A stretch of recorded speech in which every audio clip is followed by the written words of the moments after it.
Welcome to the Reality NSFW Survivor Deep Dive podcast for Survivor 42 Episode 1. I am your host, Alex Rubino, and today joining me is Reality NSFW's very own Big Brother podcaster and a legend in his own right, Brent Wolgamott. Brent, how are you? More like a legend in his mind. Come on, let's be real. So a podcast legend, I'll give you that. Maybe not like I know, right? a player legend. That's fair. That's certainly fair. I'm here. We've been trying to do this for a season now. My schedule is non-conducive to daytime podcasting, so we worked to make this happen. And I have to say, last year, I'm going to be real with people because people may not know this. I ducked out of Survivor 41. I never watched it. I watched the first 2 episodes, and I didn't watch the rest. I sort of kept abreast what was happening, but I did not watch it. And I don't know why. I just I had other shit going on in my life. I had a new man. I was living a new life. I feel like I'm in the best shape of my life. So I got other stuff I'm doing, right? And we're traveling and we're having a good time. So I just ducked out of 41. And then once you get behind, it's hard to catch up unless you actually sit down and say, okay, I'm going to binge this next 4 episodes. It's just not easy. And so, so that's what happened. So Probst was saying at the beginning of this episode, these contestants, they've never seen 41 before. And I'm like, bitch, I haven't either. So I don't know what you're talking about. So I heard it wasn't that well received. I know people were irritated. I know who won. I know most of everything that happened. I don't know how I don't know how Shan got voted out. I don't know how this. I know I got to watch some of this stuff, okay, because I want to see what happened. But for the most part, I do not know what happened. I think I heard. I read on the wiki page only one time because I wondered if anybody took the shot in the dark last season. Apparently, only one person did, and it didn't work. This is going to be fun to watch this season and experience this. Even though I haven't seen really much of 41 yet, I saw 2 episodes, and that was about it. That's really interesting because there are 2 people that I'm showing Survivor to, and they have not seen 41. So I was watching the episode, and afterwards I'm catching them up on how they did things differently in 41. And right, let me set the record straight. I liked 41. I had my issues with it, especially early on, but I do think as the season progressed, it got better and less twisty. And as much as I like the cast of 42, and I really, really like this cast, I was saying, you like this cast? Right, too many things here. But what were your thoughts on the premiere overall? I thought it was pretty fantastic. I really enjoyed it. Now, just to be clear, because I did watch the first 2 episodes of last season, and I was laughing because I listened to Rob and Steven on the Know-It-Alls, and they were talking about the fact that we're going to use this goddamn triangle puzzle. Of course, the goddamn is my part, but still, they're like, we're going to use this triangle puzzle. We got to bring it out of storage because no one picked it last season. And they changed the challenge so that it would be, so it disincentivized people to pick the water and more incentivize them to pick the triangles. So I thought that was funny. Now, just to be clear, last time they only got 1 guess, right? Yeah. So let me set this up as far as sorry, I'm jumping ahead. Yes. No, you're good. You're good. Just with that, the way they did that in 41, it was 2 people would be getting the water. In this case, it was only 1 person, and for the puzzle, I believe they only had 1 guess at it. So they made the puzzle easier, and they made the water challenge harder. So excellent. Okay, cool. All right. Oh, excellent. Cool. Keep going. Sorry, yes, I realized I restarted my computer and now all of my passwords are gone. So I have to remember all my goddamn passwords. I want to get back into my Twitter account to let people know we're talking here. Go ahead. Yes, please do that. All right. So why don't we start at the beginning of this episode? And we once again get Jeff breaking the 4th wall. What do you think of this? I'm really curious. It's almost a little like the way Julie starts the Big Brother season, except she's not walking in a jungle because that would be impossible. And you couldn't get her to move 5 feet. He's talking about, again, how the 42 players haven't seen 41, and neither have some of the fans. I hope they remember to realize that. And he says some of the twists are staying the exact same. Like the twist they had last season where 3 people found the beware advantage, and then they had to say a stupid phrase in front of everyone. That's staying the same. Some twists are changing, as we saw a little in this episode. There were some brand new twists, as we also saw in this episode. So what do you think of that? What do you think of Jeff breaking the 4th wall? Is that something you like as a fan? Not? I don't. Yeah. I don't mind it. I feel like I mean, to me, he always has anyway when, going back to the second season, the first season when he's 20 contestants, 1 survivor, or whatever the fuck he says at the beginning. You know, when he's looking at the camera with the helicopter. He didn't and do all that. So, he hasn't done that the last 2 years, unfortunately. I know, but I remember that though. So so this is not new for me for Jeff to look at the camera and like sort of break the fourth wall. As far as him being on the island, it doesn't feel that different because I feel like Jeff's always omnipresent on Survivor anyway. So I don't mind the fact that he's, breaking the fourth wall and talking to us about last season, because I know that in previous seasons, they went out of their way to make sure that people on certain casts, especially the second, because they always tape back to back. So they always told the second season what happened on the first season so they wouldn't look stupid on television. Like, you never want the cast to look dumber than the people watching the show, right? So they would tell them what happened so that they'd be up to speed, so everybody would know. But this year they didn't do that. They decided, hey, we're going to turn into the curve a little bit. We're going to make sure that we tell people they haven't seen 41 and we haven't told them shit. So here we go. Let's see what happens again. I would like to know what production told them, because I'm willing to bet production told them some things, probably not like the twists and all that. But Jeff breaking the fourth wall, I consider this different because it's like he's literally talking to the odds, not just saying the can line of 39 days, whatever, in this case 26 days, whatever it is. He did that. I liked it at the beginning of last season, and then he kept doing it. Every time there was a twist. All right, Jeff. All right, so here's what's gonna happen. Players don't know about this really cool twist that you're all gonna hate, but I love it, so we're doing it. He did that. Did he ever say that? No, but he said, like, okay, I'm putting that part in there of that you guys are gonna hate, but like, okay, he put it. Okay. I think he said something of like, maybe this will work, maybe it won't, but he did that a lot. Question. Before we get into this, what was the twist from last season you hated the most? That was the most ridiculous easily. Big Brother Canada-esque. Like what kind? The hourglass twist at the merge. So they split them up into two like teams of sorts, and it was the challenge was, all right, you earn your buff. You're safe if you win this. They literally said the words, "You are safe if you win this challenge." So it was there were I believe 13 people to merge. They split them up into 2 groups of 6, and then they had 1 person in the middle. And so one of the groups of 6 wins. It's like it's the group of literally all the beasts, pretty much. They win. They get like a merge feast. The other people have to go back to camp. They don't have a buff on. They have nothing, and they have to like earn their buff per se.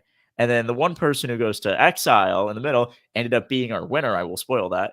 She goes to exile alone, and they give her, and then Jeff comes by and gives her an hourglass and basically says, all right, here's what's going to happen. Currently, if we go back, you will join like the losing tribe, essentially.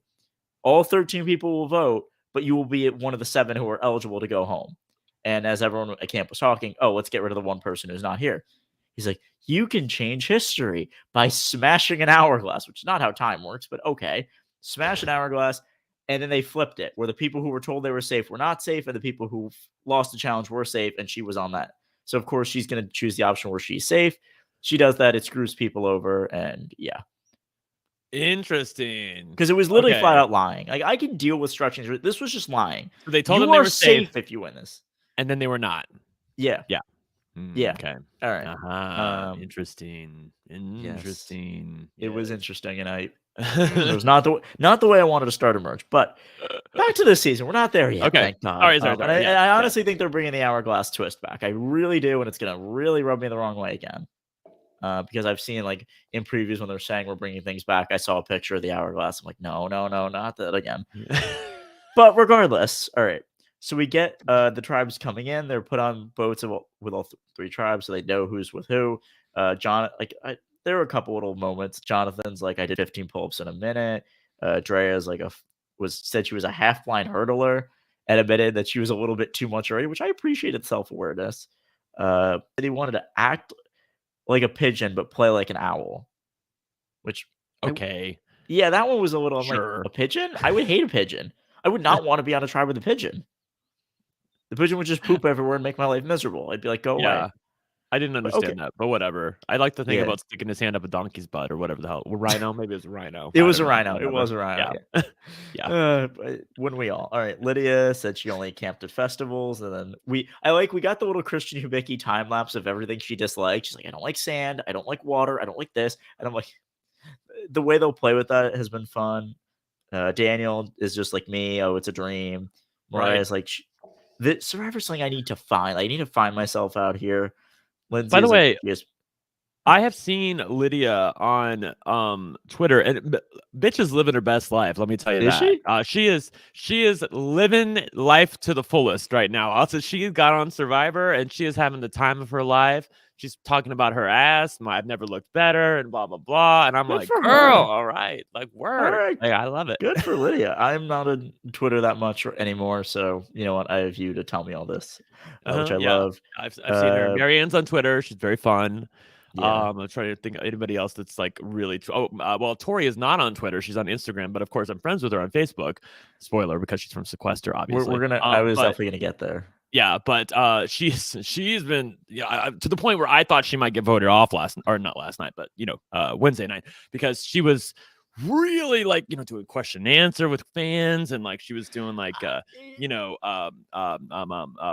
food, and she had a party to celebrate Survivor, which I thought people might do that anyway, but it was the question and answer thing where I thought, I don't know, she might get voted A off couple here. players last season did that, and it's like, I'd be honest. I think people, when Edge of Extinction happened, players weren't having any news, and they were doing press conferences on Twitter. I'm like, no. I honestly liked it better, and I get like it's good to let them like have a little fun on Twitter. I honestly liked it better when it was, you need to shut up for the season. Do not be on social media. Do not post anything. Do not say anything, because I think it helps them out because they're not seeing then all the hate that they're getting. Hopefully, and Yeah, even the best ones get some of the hate. yeah, And then they're also not even risking saying something. I mean, Chris Underwood, the guy who won Edge of Extinction, he literally put a picture of himself on, I think it was Twitter or Instagram, with the merge buff when he got voted out third. It was him skiing, and then like he had the red merge buff on, and he posted that, and people were theorizing, oh, he's making the merge. And thankfully, I was being stupid, and when he got voted out, I was like, oh, thank God that theory isn't real. And then he comes back at Final Six, gets the merge buff, and wins the game, and I'm like, oh, come on. But he didn't get in too much trouble for that. Back to this season, High said he's prepared for all the twists. Mike talks about it as one shot. And then we get Jeff Probst, who doesn't say is 26 days, 18 people, one Survivor line. Again, he says, this is Survivor 42. And we get the zoom out and all that. All right. But sorry, we get to the part. Yes, keep going. Yeah, Yes, we get to the part of the episode that I start enjoying, when it's everyone's at the mat and they start to talk to Jeff. And as a lot of the fans know, he'll talk to everyone. We only get to see a little bit of it. But of course, Jeff starts with Marianne. Starts with Marianne. She's talking about like a roller coaster and how being on the mat is like the roller coaster and you're about to go down. And Jeff is like, everyone's been tested for COVID. You've all quarantined. We're all safe. Excellent. And then Marianne can't wipe the smile off her face, and I kind of love that. She's like the little kid that is just jumping out, oozing excitement, and it just made me so happy to see someone like that who really, really wanted to be there. Oh yeah, And yeah. And it's a thing like in Big Brother, I wish more people were like that. I want people who want to be there and are excited. And Marianne was oozing excitement. And my friend said next to me, she's like, Marianne's winning this game. I'm like, okay. I don't know what you're going off of, but fine. Marianne can win. I would love that. Well, that's the thing. Since we're talking about Marianne, let's talk about Marianne real quick. Everyone was talking about Marianne in the premiere. Everyone on Twitter stands her.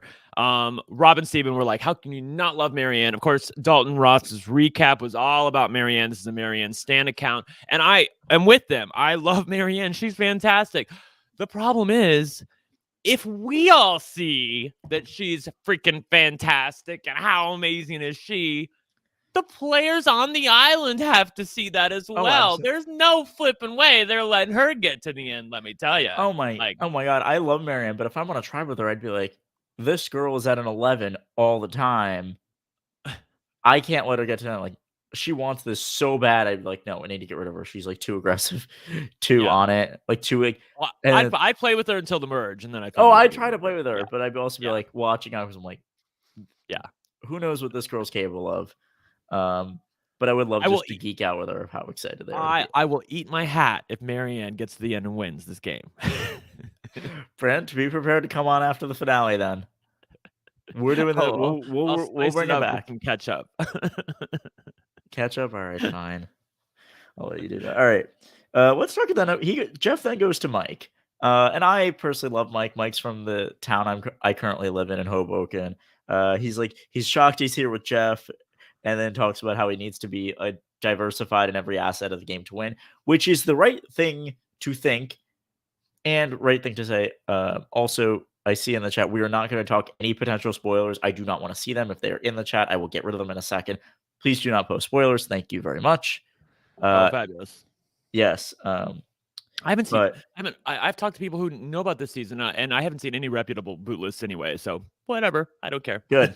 I would love to not see it either. But Mike talks about how he's like, oh my god, I'm here and Jeff's there, and then Jeff's like, it's gonna wear off quickly. But Brent, what do you think of Mike? Really quickly, what do you think of Mike? I mean, he was a lot of fun.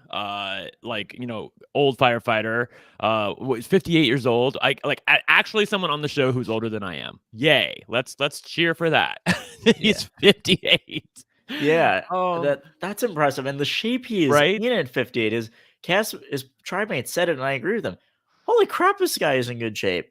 And he just seems like a nice, fun-loving guy who is aware of himself. I don't know if he has the ability to win the game and be completely deceptive and manipulative and cutthroat, but he's aware of who he is, and he's aware that he's loud, and he has this thing called the Hoboken Whisper, which I know about. People are not very quiet, and he is definitely not someone quiet. But I'm just really excited to see how he does, and he's if he wasn't aware, he'd be an easy first boot, but he is very aware of himself and is trying to downplay the negative parts of himself, which I appreciate. Mm-hmm. Yeah. And then we get to Zach, and let me talk about Zach for a minute. He is the player in 42 seasons that I can say I see the most of myself in. I adore him, and if for some reason he's listening to Zach, I love you. It's a shame you were out first, but he's also the way I could see myself playing if things don't go well. That is I could see myself being so excited, so out there, trying to do everything I can to make sure I'm in a good position, and I overplay and get sent home. I could see that, but do you feel like that's what happened with him? Oh yeah, I think he actually overplayed his hand. We'll get to that, but okay. So Jeff asked him, "What does it take to win?" And he's just like, "We'll see." And then Jeff's like, "What does that mean?" And then he makes fun of himself for the bad delivery, which I just love. That was good. It's so infectious. So I just love him, but I'm like, I wish he did. I don't know. I tried it. Yeah. Probe. Sorry. Yeah, he's my age. He's a student, probably smarter than me, goes to a much better school. But he's like that big fan that I am. And I love that. And I love seeing someone like myself out there. I know a lot of fans sometimes get mad at the superfan. Oh, I wish they took my spot. I'm like, no, I'm happy for him. And now I can go on Survivor if I ever play. And I won't be compared to him because he's essentially the first boot and not the winner. So there's a little bit of a silver lining if I ever go play. But so we have that. He talks to those three, and then we get to the first challenge. And is there anything else from the little Matt chat that you wanted to talk over before we talk about the challenge? The little what? The little Matt chat. Oh, the Matt chat. No. We're good. Yeah, that was all good. So let me set up this reward challenge. So he says one person from each tribe has to first go run over to a part of the jungle, climb a net, get some paddles. A second person will have to run around the bend, hide from everyone, and get paddles. Little twist there. And then they have to go paddle out as a tribe, get bamboo, and build some sticks. And one person has to get a flint using those sticks. And if you win a flint, a pot, and machete, no rice. And he talks about how 42 is his favorite word, dangerous. I don't know why he is so fixated on this word. He used it every minute in 41. He's using it again. Survivor is dangerous. And it's like, okay, you're not giving them rice. I don't know. You can give them rice. I don't think it makes it much more entertaining that, they don't have rice. But I don't know. What do you think about that? What do you think of them not being given any rice? So I just know on Big Brother, whenever they don't give them food and they have slop, that the people, they lounge around more. They don't have as much energy to strategize. They're more miserable, and it doesn't lead to any more impressive gameplay. Now, I can't say that definitely on Survivor, but what I will say is this. Probst loves his alpha boys, his, the Colby Donaldsons of the world, the Ton Westmans of the world, Tony Vlachos, these kind of people, okay, who can, get shit done at camp, provide food, Rupert, those kind of people. And when you don't give them rice, it makes the tribe itself find the food. And if the tribe has to find the food, then they're more likely to keep around the strong people and get rid of the weak people that Probst doesn't really like, because we know Probst stands his strong boys and girls. That's what he Ben likes. Dreberger and cough cough. Yes, exactly. Yes, exactly. So I feel like that's why this is happening, because if you give them all the food in the world, then they're gonna play however the fuck they want. We got food, so we can vote off, but they can vote off Rockstory. Because like when they started talking about voting off Rockstory and they didn't have any food, I was any strength in the challenge. I'm like, girl, what are you doing? But like if you go back to like previous seasons, like in the 30s of Survivor, I swear they would just do it anyway. They would say, fuck it, we don't care. Yeah, we're getting rid of him. He's an asshole. We don't like him. He's bossing us around. Yeah. That is interesting. I think they're doing it because they really want to say it's 26 days, but we're making it as hard as 39. That's what they're going for. And they got that. But it's like, it gets to a level where I don't know how much I enjoy a little bit of Survivor being hard. And I think that makes it interesting that it's a challenge and you have to overcome it. But think of the seasons where it's raining all the time. Think of Survivor All Stars, for example.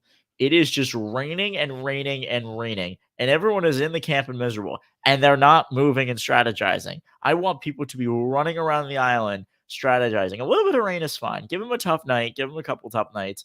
But give them a little bit of rice at least, so they have something, and they're not, like you said, lounging around lethargic with no energy. But whatever. The season's going to be dangerous. A monster is coming. Blah, blah, blah, blah, blah. Yeah. So exactly. All right. So we start the first leg, and it's interesting. So Taku goes with Jonathan. That's the orange tribe. They just like, all right, we want our strongest guy first. Vati, which is in green, sends Daniel out there, and then Ika, which is blue, sends your friend Tori out there.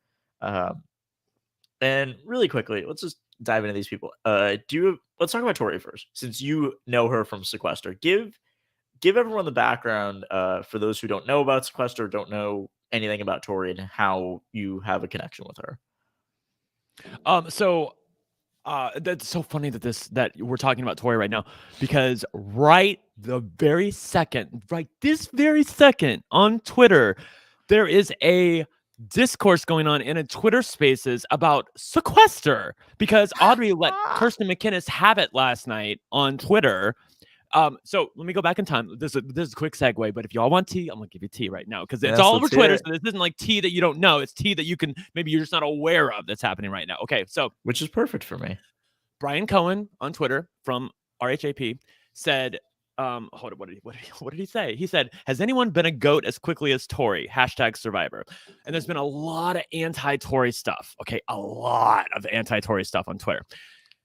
Josh Abbott from my cast let him have it and said, "We get it, you freaking asshole. We get it. You're anti-Sequester. Shut the fuck up already." Okay, I'm paraphrasing, but that's basically what he said. And that started a whole segue of Twitter thread of people that I've been reading. If you see why I'm looking at my phone, because as Alex has been talking, because this is what's been happening, the whole thread of people who are all talking about this. And Audrey, who hasn't been on Twitter for a year, came out of hiding to smack down Kirsten and say some shit. So there is a discourse happening on Sequester right now on Twitter, which is just hilarious, because I found this out right as I said the word Tori. So I'm dying that this is happening right as I'm on a podcast with you. But that's okay. That's okay. How good is my timing, Brent? How good is my timing? That's all. It's amazing. It's amazing. Okay. It's amazing. And I love all those people. Just FYI, I love all those people. But like, it was it's getting spicy, I'll tell you that. And you're not involved in it. This is a shock. I'm not involved. I didn't even know what was happening. I just looked at the top of my Twitter and I saw Sequester discourse. I'm like, what the hell? I think Twitter and spicy and fighting, and I think of you immediately. And I mean that all out of love. See, Rob he really fired me at the wrong time, because I have mellowed ever since I got a boyfriend. I'm telling you. Like, if Rob would have waited like 2 more weeks, like but then we don't have you here, okay? We don't have you at NSFW. I'm not here podcasting. You're the one who gave me the opportunity in the first place. So you know what? Rob, thank you. I love Rob. I love Rob. I work for totally RHAP. fair. I got fired right? too. And and let me just say, like, I'm totally fine with being here because, like, I would have fired myself anyway because, like, I didn't have time to do RJB anymore. Like, I got shit going on in my life. Sorry, I don't have time to be on a show 2 to 3 days a week. I can barely do one with y'all here at NSFW. Anyway, okay. The question, yes, Yes. sorry, going back. The question was, Tori. how do I know Tori? Okay, so I know Tori because I interviewed her. I interviewed the cast of Sequester season 3 when I was first getting into Sequester, when I first met Audrey Middleton, and I interviewed the entire cast for RHAP because it was like I wanted to get the show on their radar. I thought it would be fun. Rob and I talked about it. I was like, I want to go down and interview the cast. He's like, great, handle it. As long as he's like, it's your puppy. You do what you want with it. I said, okay, got it. And so I went down there and interviewed the cast of Sequester for season 3. Talked with all 20 of them. That was a day. I remember that day. And Tori was, I think, the last person. She's either the first or the last. I know it's like crazy that I can't remember if it was the first or the last. I think she was the last person I talked to. And she was just like she is on the show. She is high energy. She's always smiling. She's got that real estate agent smile. Yeah. She's ready to go. She's a firecracker. A little Botox, a little teeth whitener. Yeah. And I know, right? I know she's just fantastic. And the funny part is in Sequester season 3, she came this close to being voted off first. It was like Survivor all over again. When I watched Survivor, I was like, oh my God, is this happening again? And again, it happened just the same way, where seemingly she dodged a bullet at the last minute, and it was her, because I swear to God, I thought it was gonna be her. And that's how I know her. So I interviewed her for the third season of Sequester. She made it all the way to the end. Probably should have won the show. Made a move at the final 6. 1 vote too early. Should have waited until 5. Made it at 6 and paid for it. And was out of the game.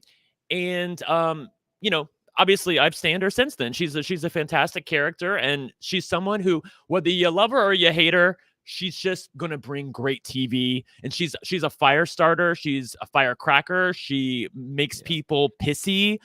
She gets people angry because she can't contain her energy. And I love the fact that they cast her. Now, I will say that there are a lot of people on Twitter who are very anti-Tori for 2 reasons. Number 1, because she's part of Sequester, and number 2, because she's anti-vax. She seems to have a pretty big undercurrent of, and I don't know that she would call herself anti-vax, but from a very generalized perspective, it seems like she's very hesitant about vaccines, not just like COVID vaccines, but vaccines in general.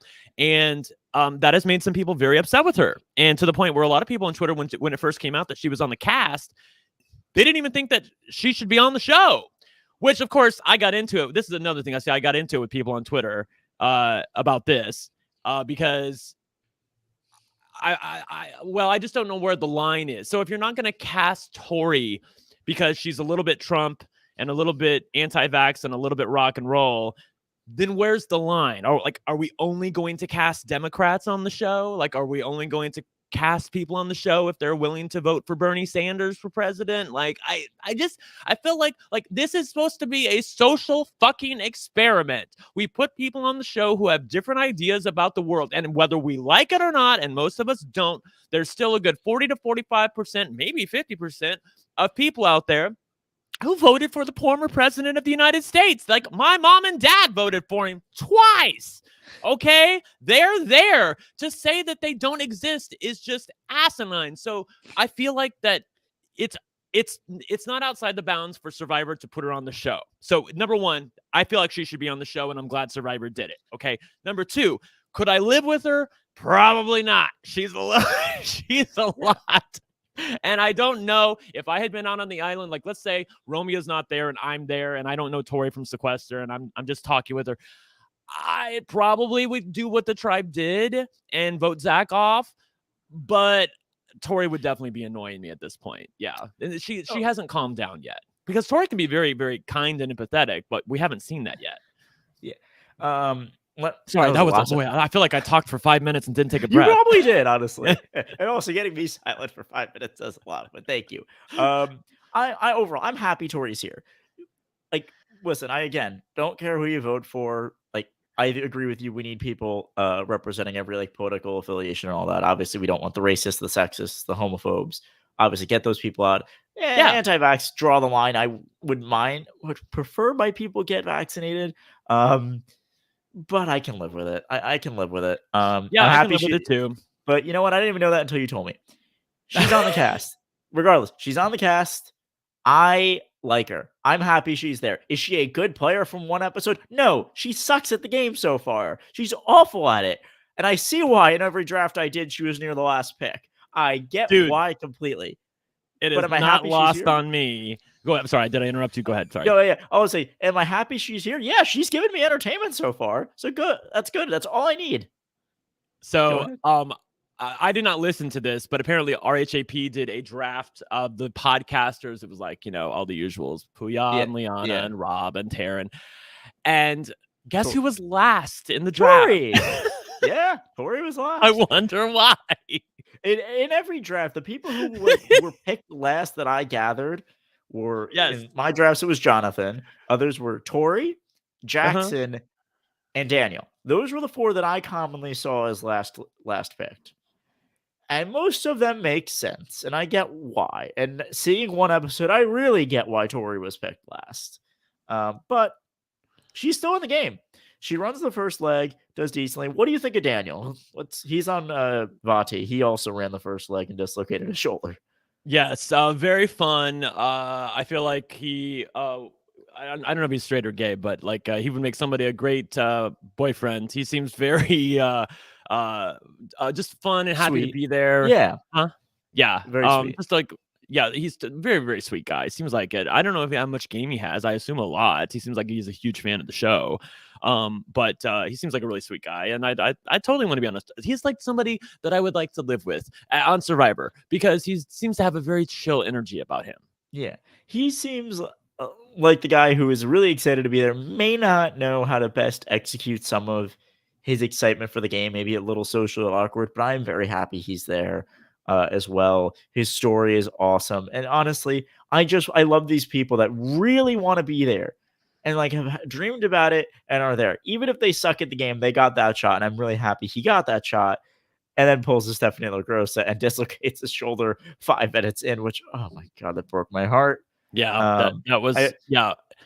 I feel like the show definitely went out of its way when he dislocated his shoulder to be like, oh, we don't know if we're gonna be able to help him. He might get pulled from the game. Like Dr.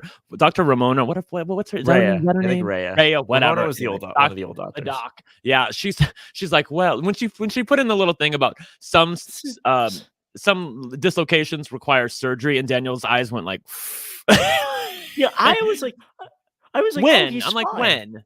Yeah, it can make sense. I get why it makes legitimate sense. I guess. But I was thinking, he's fine. He looked relatively okay. Obviously in pain, and I'm not going to pop it back in, and then if it doesn't go back in, then tell him it might require surgery. That's what she needed to say. But they were just doing but you know what? She needed to get him nervous and get us more nervous for no reason. Thank God he's okay though. I also like that he made the Stephanie LaGrossa reference, even though maybe that shows a little bit of too much of a fan. How much of a fan you are. But I would be in the back of my head. See, the thing about that I do love, and I do love this about Survivor like 41, 42, is that they're really, even like in the late 30s, I feel like they really leaned into casting fans, people that love the show and want to do anything to be there. Okay, I feel like most of these people know who Stephanie LaGrossa is. I feel like they. I agree, they know it, but to me, it's one little. The whole first episode, Tori even said it is one little thing that could bait you as a target. Do not paint me as the guy who knows Survivor well. It's like, listen, I go play Survivor. Am I going to say I'm a fan of the show? Yes. I can't hide that. Am I a big fan? Yes. Am I going to say that like I know every little bit of info about every season? I literally listened to an audiobook covering the first 30 seasons. I listened to podcasts for hours and hours, traveled to go to watch Survivor with a bunch of people. I literally host a podcast. Am I mentioning that? Hell no. And I hope nobody recognizes me. I doubt anybody would recognize me from anything. But you know what? If they do, then I have to work around it. But I'm not giving up that info very easily, which is fine. I know I'm nitpicking. And the last person we get to who's running the first leg is Jonathan on Taku. Oh, Jonathan. I'm sorry. He has no shot of winning this game. His goal is to win every challenge. That is not a goal. that is a dream, a fantasy. He won't win this game, but he's a beast. I'll give him that. He's a beast. What do you think about Jonathan, Brent? Let me make sure I know who Jonathan. Yes. Oh God. Yes, that guy. Yes. Oh my God. You see why I said he couldn't win? Yeah. Well, here's the thing. Like, I know this is why people thought that the Ika tribe is going to be the hot mess tribe, because like everybody got like one sort of strong guy, and one team got Jonathan, another team got fucking Roxroy. Okay, like Roxroy is sitting back there huffing and puffing during the challenge. Yeah, it is. Yeah, you got Roxroy not and exactly the kids. apples to apples here. I'm just saying. So the fact that we put both the skinny guys on one tribe, I'm like, oh. If you're gonna put Jonathan with Zach and Romeo, maybe that's a fair shake. But it's just a simple fact of Survivor. It isn't. If you say I have one strong guy and two weak guys, that does not equal three medium level people. The one strong guy can carry you. We've seen it time and time again. So I think Taku is in a very good shape. And Jonathan's a beast. How well he does at the game, I don't know. Yeah.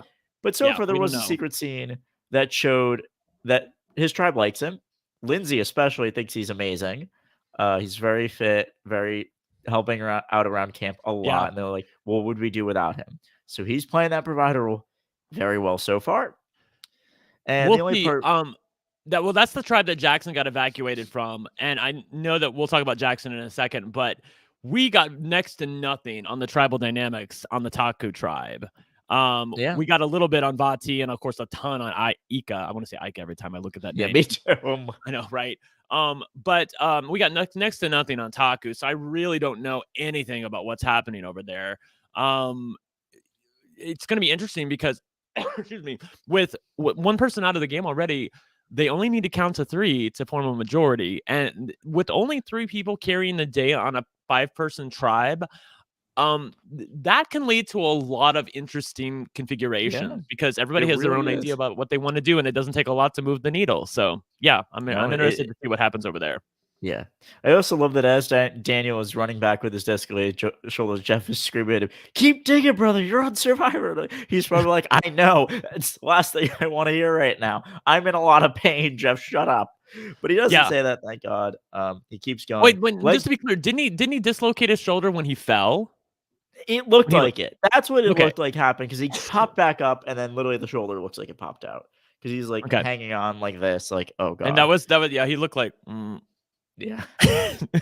And I've never dislocated my shoulder, thank God. So I don't know. I have never knock wood. I need some wood. Girl, I need some wood. Oh, I got a wooden bowl. Here we go. All right. So leg 2. This is the twist leg, as I'm going to call it. Taku sends Lindsay. Any thoughts about Lindsay real quick or no? I know she's, I believe, a dietitian, if I remember correctly. I don't know much else about her. We didn't get much from her. I don't know much about her. Girl, I don't know. I really don't. Like cool. Yeah, give me that opportunity. It impressed me. Yeah, it was all about Marianne and Jackson on that tribe. Yeah, go ahead. Vati sends Hai, who is one of my favorites. I love Hai. He's a data scientist, something I want to do for a living. I just love him. And also, I thought he did a very good job of toning down his intelligence. But he goes out on this leg. And then last, you have any thoughts on Hai, or should I go to Dre? I was just gonna laugh. Well, no, let's talk about the twist because he did a good job of downplaying his intelligence, not only for his fellow tribe mates, but also for the people watching at home when he slathered himself in blood and had nothing to explain it. I was gonna get there. All right, and the last one that Ika, I keep saying Ika and reference. I keep thinking of Ika Wong from BB Can, who just got engaged. So congrats to her. But regardless, Dre is the one who gets sent out there for Ika. Any thoughts about her? We got a lot of Dre this episode, I thought, and she seems fun. She seems like an iconic player, I have to tell you. Wow. I wonder if she's going to have to be careful of giving in to her impulses, although maybe her impulses will lead her in the right direction. I remember, at the end of the episode when she was thinking of targeting Roxroy when they literally have no strength on that tribe whatsoever. Not that he did a ton, but he did more than probably a lot, like Zach could have done, for instance. And she wanted to take him out. So I think that she's probably somebody who's given to her impulses and maybe needs to have a steadying influence around her. Maybe someone she can bounce strategy off of. Because once Romeo started talking to her, she's like, yeah, you're right. We can't take out Rocksroy. Like, I mean, it was just as easy as that. So I wonder how much of that's going to happen on the show, and if she's going to lead by her own example and by her own gut, or if there's going to be someone she's going to really get into a group with and work with well. Because I think the latter would probably serve her in a better stead. I agree. All right. So the twist. So they run out around the bend where the tribes can't see them, and they have to wait for all three of them to get there. And their choice is untie 20 knots, just get your paddles and run away, or they can work together to get an advantage. Actually, I'm sorry, the untie 20 knots was for the advantage. So you could just basically grab the paddles and leave, or work together to get the advantage. They decide to work together, which I think makes a lot of sense. You shut up about it. You have allies. You don't know what the advantage is. I take it. Here's the bad problem. Here's the problem. Production gives them mud and blood to act as to let them do whatever they want with. I can understand putting mud on yourself a little bit. I can say it's a muddy ropes course, whatever. It's honestly not that legal, but fine. Say that. Roll around in the sand, fine. And then High, who is the smart one supposedly. I'm gonna lather myself up in blood. Who knows where I'm bleeding from? I can't pinpoint one of it. And oh no, the minute I go in the water, it's all gone. Yeah. That's not how blood works. My God. Hi, I was like, oh no. Hi. What are we doing? Why are you doing this? I was hoping that he just said, maybe they talked about this ahead of time, that they had to like dig through some mud and some pig blood in order to get the oars or something like that. Like, I don't know. Like, that would have been better than what the lie was they were going with, which was he was bleeding. You want to know what would have been a good idea? Flat out, and I have to give someone on social media that I saw credit for this. Just take your time, untie the 20 knots, and say you had to untie 100 or 200. That's reasonable. You come back with nothing on you. Just say you had to untie 200 knots.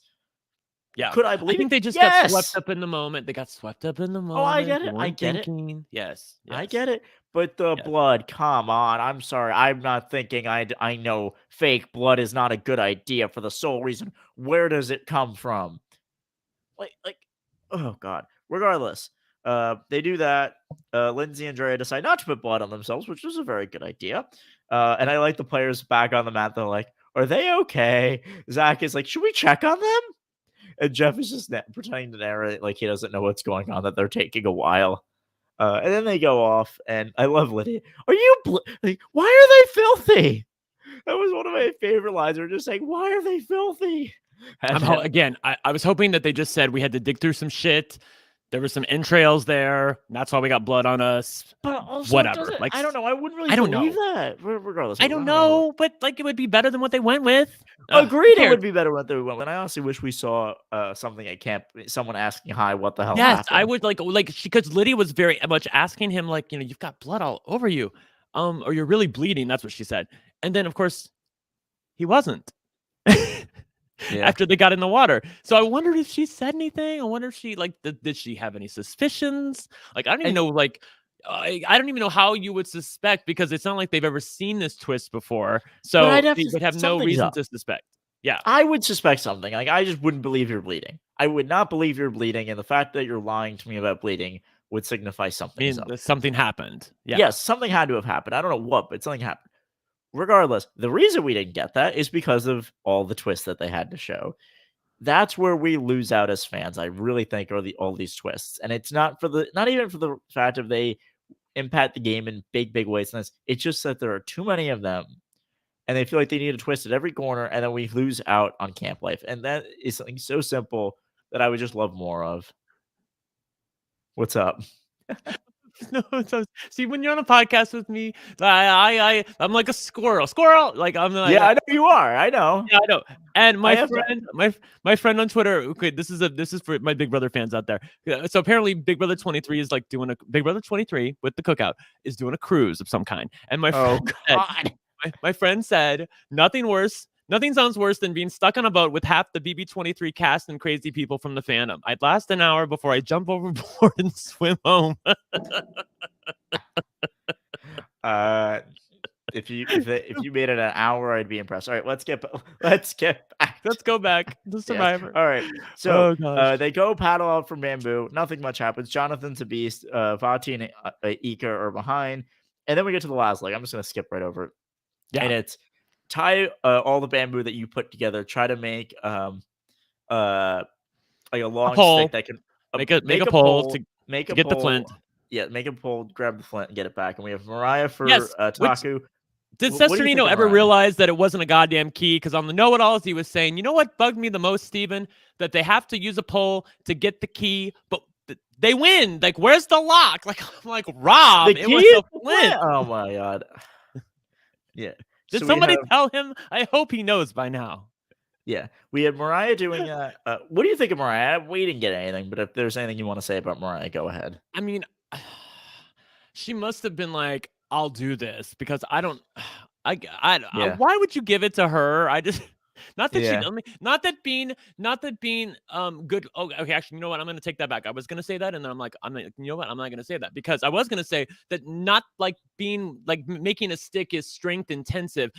But it actually kind of is because you saw them like their arms are shaking while they're trying to like leverage. I'm sorry, I'm gonna get like in front of the camera. Their arms are shaking while they're trying to like leverage the pole because the pole is like so long, so they have to like hold it up like this and use their strength to like keep the pole up. They have to use their strength to get it up, Alex. So like like the guys were having an easier time with that because they just have more strength than Maria does. So like is it Mariah? Maria. Sorry. Anyway, they have more strength than she does. And I don't know why they gave her the task to begin with. Because maybe it sounded a little bit more gender neutral when they gave it to her and they talked about it. But in practice, like you really needed to have some arm strength to be able to get that shit done. I honestly want somebody who's tall there. I want somebody who can give me an extra, even a half an inch. Give me a half an inch. Do it. Vati, I believe, sends high. I have in my notes. He did it. And then Rockstory for blue. Simply put, Mariah has a huge lead. She blows it. And then Rockstory is the hero. He wins it. Oh, unbelievable. My goodness. Yeah. Yeah. That tells you that the beginning of the challenge, it didn't matter. It's all about putting the sticks together and getting the goddamn flint. Like that's literally what mattered in this challenge because Ika could not have been worse going around the bend in the boat, getting around the buoy. They could not have been. They were terrible. Need to get there with time. That's all you have to do. You have to get there and have some time. Roxbury then shouts, "Don't doubt me, Probst." I found that very funny. That was very fun. I liked that. Talking about how she failed. She knows it. Good idea. Then we bring in medical and we see Daniel's shoulder get popped. And I don't think we need to say more than that. His shoulder's back in. He's still in pain, and they say, "Don't go crazy." I hope nothing happens. He's fine. And then Mike in confessional is like, "We're in trouble. We have no supplies, and we have one tribe member who's hurt. We have nothing." So they are in trouble. And then we get to camp. And we don't start there. We start at Ika. My God. Yes. And we start with my boy Zach. Who's just like, I'm so excited. I'm a super fan. I'm just so excited to be here. Look at me. I'm sitting in this chair. I'm giving a confessional. Look at me. And he's ready for this new era. And I love that. Just like, he's the best. He's awesome. And I wish he did better at the game. And this is something interesting. We don't get this much anymore. We get tribe introductions. And we get Swathi telling her tribe that she was in the Army. She's in the Army National Guard. Did not mention that she goes to Harvard and she got into every college. But we see that in the little flashbacks that they started in 41. It's one of my favorite things that they do. And they think they stole it from Australian Survivor. And I was like, keep stealing things that are good, not their dumb twists. She talks about how she had a tough upbringing, but it prepared her academically to get into every school. She's incredibly smart. She's only 19 when she played.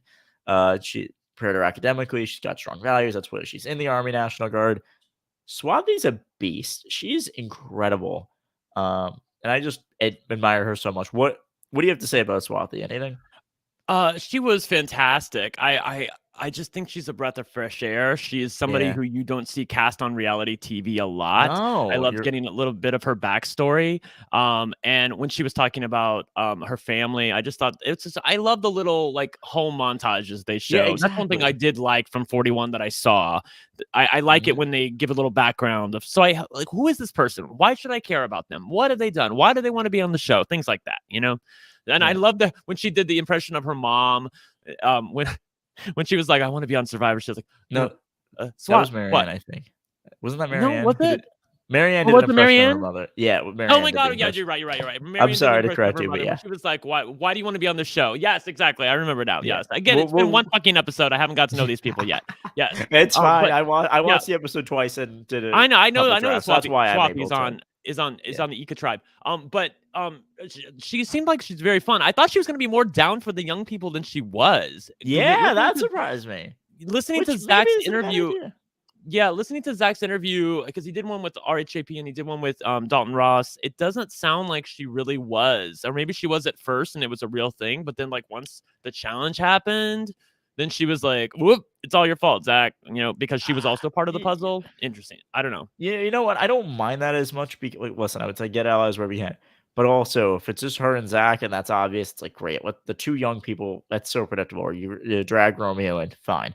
Like that's very predictable. So you know what? I think she did a good job trying to say, hey, I'm 20, or she may have said 21. Regardless, I'm old, I'm young, but let me work with the old people and like old in Yeah, quotes, obviously, but like let me yeah. work with them and Old in let me quotes. Yes. yes. Let let let them take me under their wing. And I think that really worked, and I think that's helping her. And then we get to Tori. The only everyone else says like what they do, and nothing is interesting.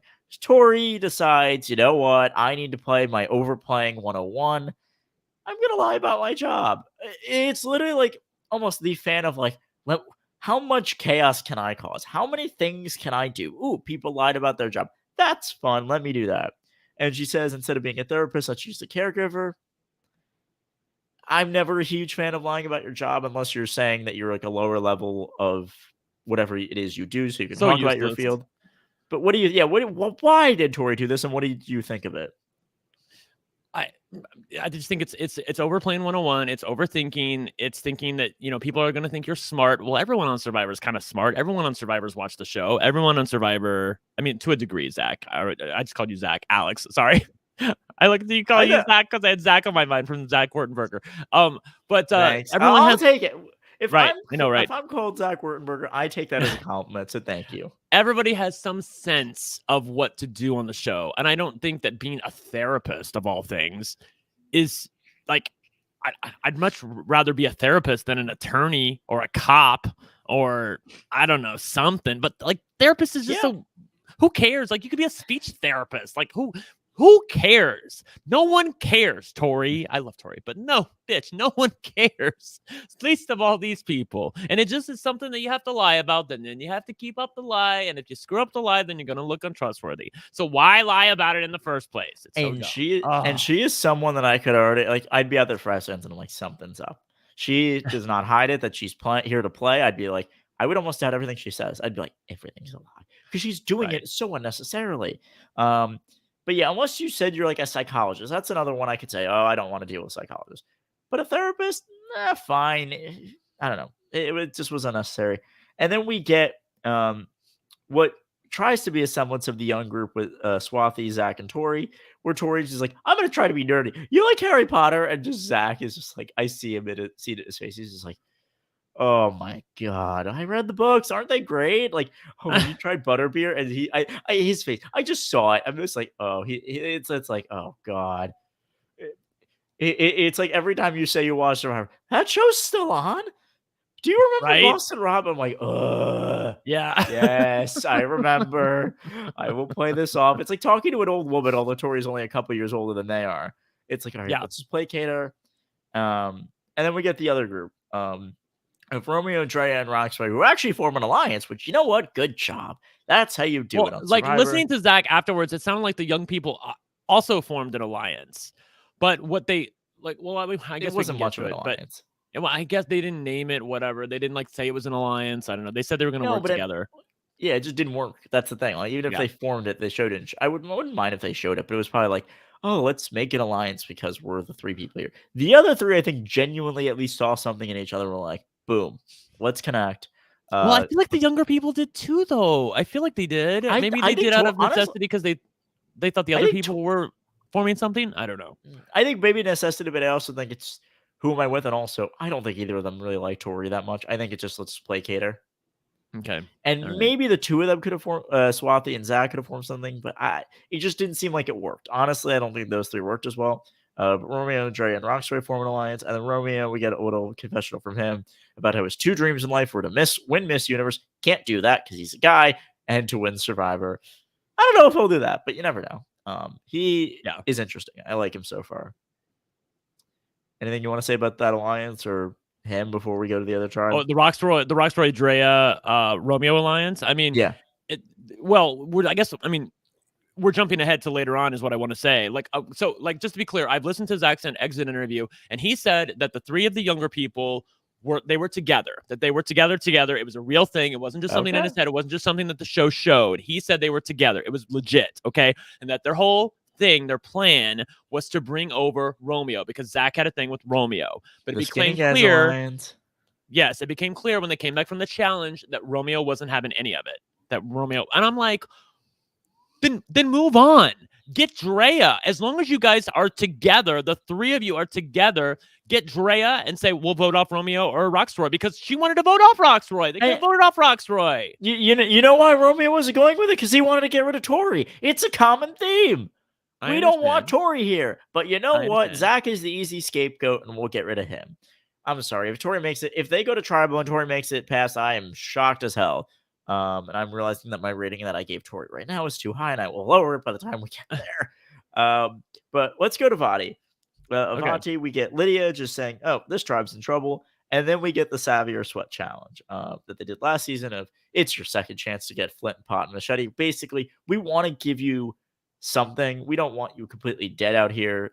So here you go. Savvy, all six of them have to solve the triangle within a triangle puzzle. They have 2 guesses in 4 hours. Having to give them consecutively is interesting. I kind of like that. Yeah. And then Sweat is one person fills a 55-gallon drum with water alone for 4 hours. And Mike is like, I'm putting a kibosh. They would make me do the Sweat right away, so I will put the kibosh on that. Good idea. If I'm Mike, good idea. I do not want to do that at all. If I'm the other people, I'd maybe try to push. Like, does anyone want to do it? Does anyone want to do it? If someone says yes, go ahead. I'll see you in 4 hours. You'll be going home first. Thank you. I would literally be doing that. That would be my strategy.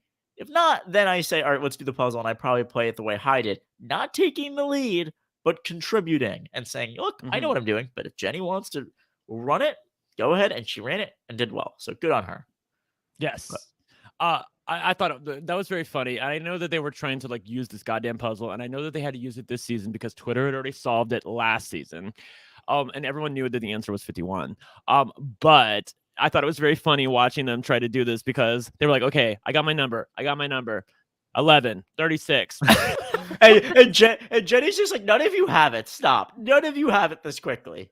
And then she's like, they're like, oh, and then I love Mike. He's just like, okay, you do it. Good. I don't know what I'm doing. It looked like they were doing it very scientifically. It looked like they gave each, oh God, what do you call it when 2 lines come together? Help me. A point? Is it a point? I get maybe that's it. I thought there was a more specific name for it, but let's call it a point. They called each where the lines came together.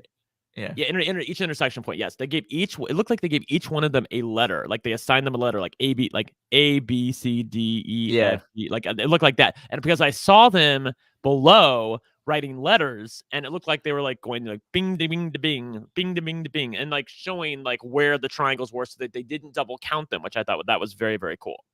That's interesting. Honestly, if I'm out there, I'm probably getting on the floor and I'm trying to make something right in the sand, every little thing. And I'm like, I personally like to go biggest to smallest, and we get there. I'm sure they did. We just didn't see it. And then we get to the other tribe. We haven't talked about Jackson yet, Sam. No, we have not. But let's get to Taku. So they choose Savvy as well. And I love the beginning. Jonathan says 11. He's like, there are 11. So Omar's like 36. And Jackson is like, thank you. I will bow out now. And also, good on him for not getting chosen for Sweat. Because if I'm on that, Jackson, you're doing. I'm sorry, Jonathan, you're doing it immediately. I'm saying, right. Jonathan, you should do it. But then this is interesting. They split them up in half. Marianne, Lindsay, and Omar are working on the puzzle. Jonathan, Jackson, and Mariah go and help out with the camp, which makes sense in that it's you don't need 6 people there, especially if 3 of them don't know how to do math. or how to solve it. They're just dead weight. I like that, but it's also interesting that it is splitting the tribe up right away. And it's like no matter what, you are on a side. Everyone's on a side, and Yeah. I don't know if I'm there. I'm a little bit. I'm in the middle because it's like, all right, I don't want 6 people here because 6 people is just going to be useless, especially if 3 of them think they know the answer, but they know nothing of life. The other hand, I want to be split up right away, and especially if I don't love the 2 people that I'm with. I don't know, Yeah. but Yeah. they both get the answer right with 51. Vati guesses 50 and 51. Taku guesses 51 and 52. They want a flint, pot, machete. And I'm curious what would happen if they fail, when they would get everything. But yeah. All Yeah. right. They All right. probably like they'd have to win the first challenge. I don't know what. Yeah, Maybe I don't like or know. maybe not. Maybe like not finish last in the first challenge. Like Probst would. Maybe if you don't go to tribal. I don't know. But They'd get their machete. Come on. Yeah. regardless, they would give it to them eventually. We go to commercial, come back. We see Vati very quickly. Mike talks about how he's aware that he has to change his perception. We get a flashback of him growing up in my town of Hoboken at the moment. Tough upbringing, how he became a firefighter. That's awesome. I love Mike. He's a good guy. Yeah. And then the very funny thing Well, is it was very cute seeing him in his uniform. Yeah, and then the firefighter starts the fire, of course. Yeah. Love that. And then we go to Ika. And Ika has more of an interesting dynamic because we have the 4 young people, as I'm calling them, everybody who rocks for Andrea, just singing the Survivor theme song. I love it. I'd be like, yay, let's sing. We love That was Survivor. very funny. And Roxroy is having none of it. He Yeah. is like, we need to build a shelter. He's like, it's hurting cats. And I don't, which is an interesting expression of hurting cats. But you know what? I love that. I works. use that phrase. I use that phrase Really? all the time. I Yes, always thought it that's was what hurting happens at a cattle. goddamn poker table. When I deal poker and people are not paying attention, I'm like, God, it's like herding cats back there. Like, I mean, what cats don't want to go where you want them to go. Oh, I agree. I agree. It yes. works, but it's just I don't know. I've never heard of like herding and cats going, but it makes sense regardless. Yeah. And I love Zach. He's like, It's a Midwestern saying. Yeah. Yeah, and he says in 40 some odd seasons mainly, which got me to thinking if I'm overthinking into everything that he's seen International Survivor, which would be great. Roxroy is the most leader-like person we've ever had. He is taking charge and doing it. And in most seasons with the normal supplies, he might be going home first with that attitude. But here, he's not. He is. I thought it was very funny. He's talking to the cameras. He's like, we need to get shit done. We need to get crack-a-lackin'. Yeah. I've never heard that phrase before. That one was interesting. I'm like, oh, Roxroy, good luck. And I mean, Inside Survivor literally could not find anything of him. The guy has no social media. It's like, he was always the mystery man to me. And I'm excited he's here. And then Dre is like, he asked her, am I too much? And she's like, just a little, tune it down a little. You're a little too luxury. And he's like, okay, good. Thank you. Listen a little bit. We get the flashback of Roxroy after he says he needs to adapt. He's a stay-at-home dad with 2 beautiful kids. And I love that he's like, taking care of kids is easier than the 5 people out here, which I'm like, oh, 100. Yeah. Interesting. I don't know. I feel like the kids would be harder, but well, for me personally, yes, that's true. But I think for most people, taking care of kids would be a lot easier than dealing with these bitches out here. Yes. Drea has a moment that I think is slightly important, where she just goes off and she's like, to read her advantage and says, I don't care if people think I'm idol searching. No, you need to care about perception. Perception is reality. How many times do we have to say that? It's day 1. I don't care. Even if I have to go to the bathroom, I'm holding it in for as long as I can to make sure I'm not alone. I need to be with someone at every minute the first day. I don't care what I'm doing. And if someone wants to find an idol before me, good on them. Let them find the idol, but I'll have allies. The question then becomes like, so did people think that Drea was looking for idols? Did that just not come up? No, it did. It came into it later. So did people think that she was looking for idols? Because I thought that people only thought that Tori was looking for idols. I think they like brought it up that Drea was, and if not, I may have been mixing it up, but regardless, they have to assume something, and you know what? Yeah.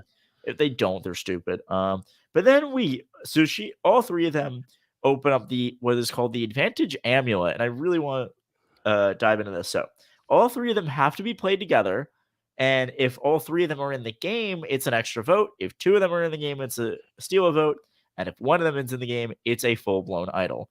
What do you think about this twist? Because you know what? for all the crap I give the twist, I like this one. I really like it. It can be played until the final 6, by the way. So I really love this twist. And I think I agree with High, who he was like, it's like, I don't know, did he say it's a trap? It's a trap. Like, I mean, it's a total trap. It's not, it's a very disincentivized challenge or advantage, because it simultaneously forces 3 people who are not currently on the same tribe to somehow work together. So it's not much of an advantage now anyway. And then even when so let's assume they all survive to the merge, which again, that's what you happen. want. Yeah. So they all survive to the merge. And then now there is like this little side hustle happening where not only does it incentivize social politicking in terms of them working together, but it also incentivizes strategic scheming in terms of getting them to scheme against each other. Because oh yeah, if, let's say, I'm going to assume one of them gets voted off pre-merge. So now you're down to 2. Okay, let's just say that. All right. and it's a steal And vote then at that point. the person, the 2 people, like, let's say, who is it? It's like High and Drea. Let's say they're left. So yeah, Lindsay gets sent home before that in this universe. Yeah, let's say that they're still there. And I if I had to pick one person of the 3 of them to go home early, that would probably be the person, actually. And then Drea and High are going to be plotting against each other, knowing that if they get the other person out, then they've got an idol in their pocket. And that would be so great. It's so much more important than steal a vote. And I have to say, I don't always listen to the know-it-alls, but I listened to this one with Rob and Steven. Rob like had me rolling when he said, he's like, so if they all are there, they get 1 extra vote. Who the hell cares? Like, they give away votes willy-nilly on this show at this point. Like, who cares? Like, they get you 1 extra vote. I have one question just to clarify this. Yes. Is it 1 extra vote, or do all 3 of them get an extra vote? No, it is. It's 1 extra vote. It's 1 extra vote. It would be okay. If they all had an extra vote, that'd be something. Yeah. Yeah, I would love clarification on that. I didn't even want them to vote each other out. The show wants them to scheme against each other and to try to get an idol. You know, the show wants them to all make a merge and then get rid of each other. That's what the show wants, which would be really interesting. I honestly like it. It's a little going to be a little tough to follow at some point, but you know what? I like it. We then go to Taku, and all we get is Jackson. He tells his transition story to the tribe. It's very emotional. We get a flashback about his family wasn't receptive of him, and then once his mom got sick, he came, and him and his dad got closer as they took care of his mom. It's just beautiful. I love it. I'm rooting for Jackson. I hope he's doing okay. Like, that's awesome. Yeah, I thought he was fantastic. Well, let's just talk. Can we talk about Jackson? Because I feel like this is the point in time where we can talk about. I mean, Probes comes to the island. He said he's got some news. He's got to talk to Jackson, and off we go. Okay, let's talk about Jackson and what happened with Taku. Yeah, we're almost there. We're almost there. Okay, yeah, we're almost at Jackson getting evacuated. But really, we just get the transition, and then we get doesn't everyone like Jackson? And I don't know, maybe that's a setup. Which that would have been the foreshadowing. Like, everybody loves him. Yes. I thought maybe he gets voted out or something, but you know what? They like him. Or he could be a winner. I mean, we got the Nick Wilson story in the premiere of Dave vs. Goliath, and he goes on to win the game. We go to Vadi really quick, and Lydia's like, it's day 2, and I haven't cried. This is great. Which I love that. Then we get the pairs. We see the pairs. High and Lydia are tight. Jenny and Mike are tight. And then by default, Chanel and Daniel are tight, which gets me really worried for Daniel. Worried for Daniel. But Daniel's like, I'm shocked I have allies. This is great. And then talks about his childhood leukemia scar. We get his flashback. Yes, that was, oh my gosh. Like, oh my God. I did not realize this happens to people with leukemia who then get the treatment for it. He looks like a child who was like 10 or 11 years old with gray hair. Did you see when his hair came back in? It was gray for a kid. He lost it. Yeah, he lost. Wow. Crazy. Yeah. We quickly then go to Ika. Oh my God, I will get it. Yeah, every time you look at the name, you need to write it Ika, like Eeka. That way you'll say it right. Yeah. Otherwise, you're just gonna. But I also it's a little bit of a tribute to Ika Wong. So I know. Yes. We did Zach and Romeo. They should have been Ika. I'll just say that. It should have been. And they should have like BB Can sponsors like Ika. I don't know, but you know what? Zach and Romeo talk, and they're like, Zach's like, I weighed 118, and Romeo's like, I weighed 112 coming in. And honestly, That's dangerous. I'm about that way. That's dangerous if they're going to be in the game for a while, and I hope they're okay. But Zach is like, it's so awkward to make allies. But then when Romeo asks him, "How are you feeling?" He's like, "Ding, ding, ding." That's the magic word. Is it? Like, it's kind of, but like, Yeah. I don't know. I think it was a little overblown by Zach. I think he like took too I much feel like, stock in Romeo at that point. Of just like once you make the skinny guys alliance, I think you get a little bit more out of it. But just the "How are you feeling?" question, it's a good one, but it's not the end all be all, I'd say. and it's something that'll be all. I'll agree with you there. Yeah. But I love the two of them. I wish it worked, but also, wow, yeah, the poor skinny guys, that did not work. And then we get Tori looking for tarot. Really, yeah, no, if she looking for something that you really nobody's heard of, it's just she's looking for an idol. Zach, Dre, and Romeo are like, what else can she do? She's looking for an idol. And then Zach, this is where I think Zach's game implodes. It really starts here. He lets Tori know, not realizing that Tori is as much of, I think, the firecracker as she is, says, Drea threw you under the bus. Drea's threw you under the, because he's thinking, oh, Tori and Drea will fight. That's great. No, no, no, no, no. They're smart enough to like, wait, who did that? Zach did that. Oh, let's get rid of Zach. Yeah. It just was unnecessary. And I really think this is where his Wasn't game it started to crumble. wasn't it Romeo who said, like, this is at the end, obviously, when they were strategizing, but he was like, okay, can somebody just fess up now? Like, who told Tori that? Yeah, no one Remember? says it. Yeah. Yeah. Yeah. Yeah. I wondered if anybody copped to that. Yeah. I'm glad Zach didn't say anything there. But Yeah. Very then we good. get Yeah. right before we lose Jackson, we get the summit. All three tribes have to send one player because we need our 500th twist of the first hour of the show.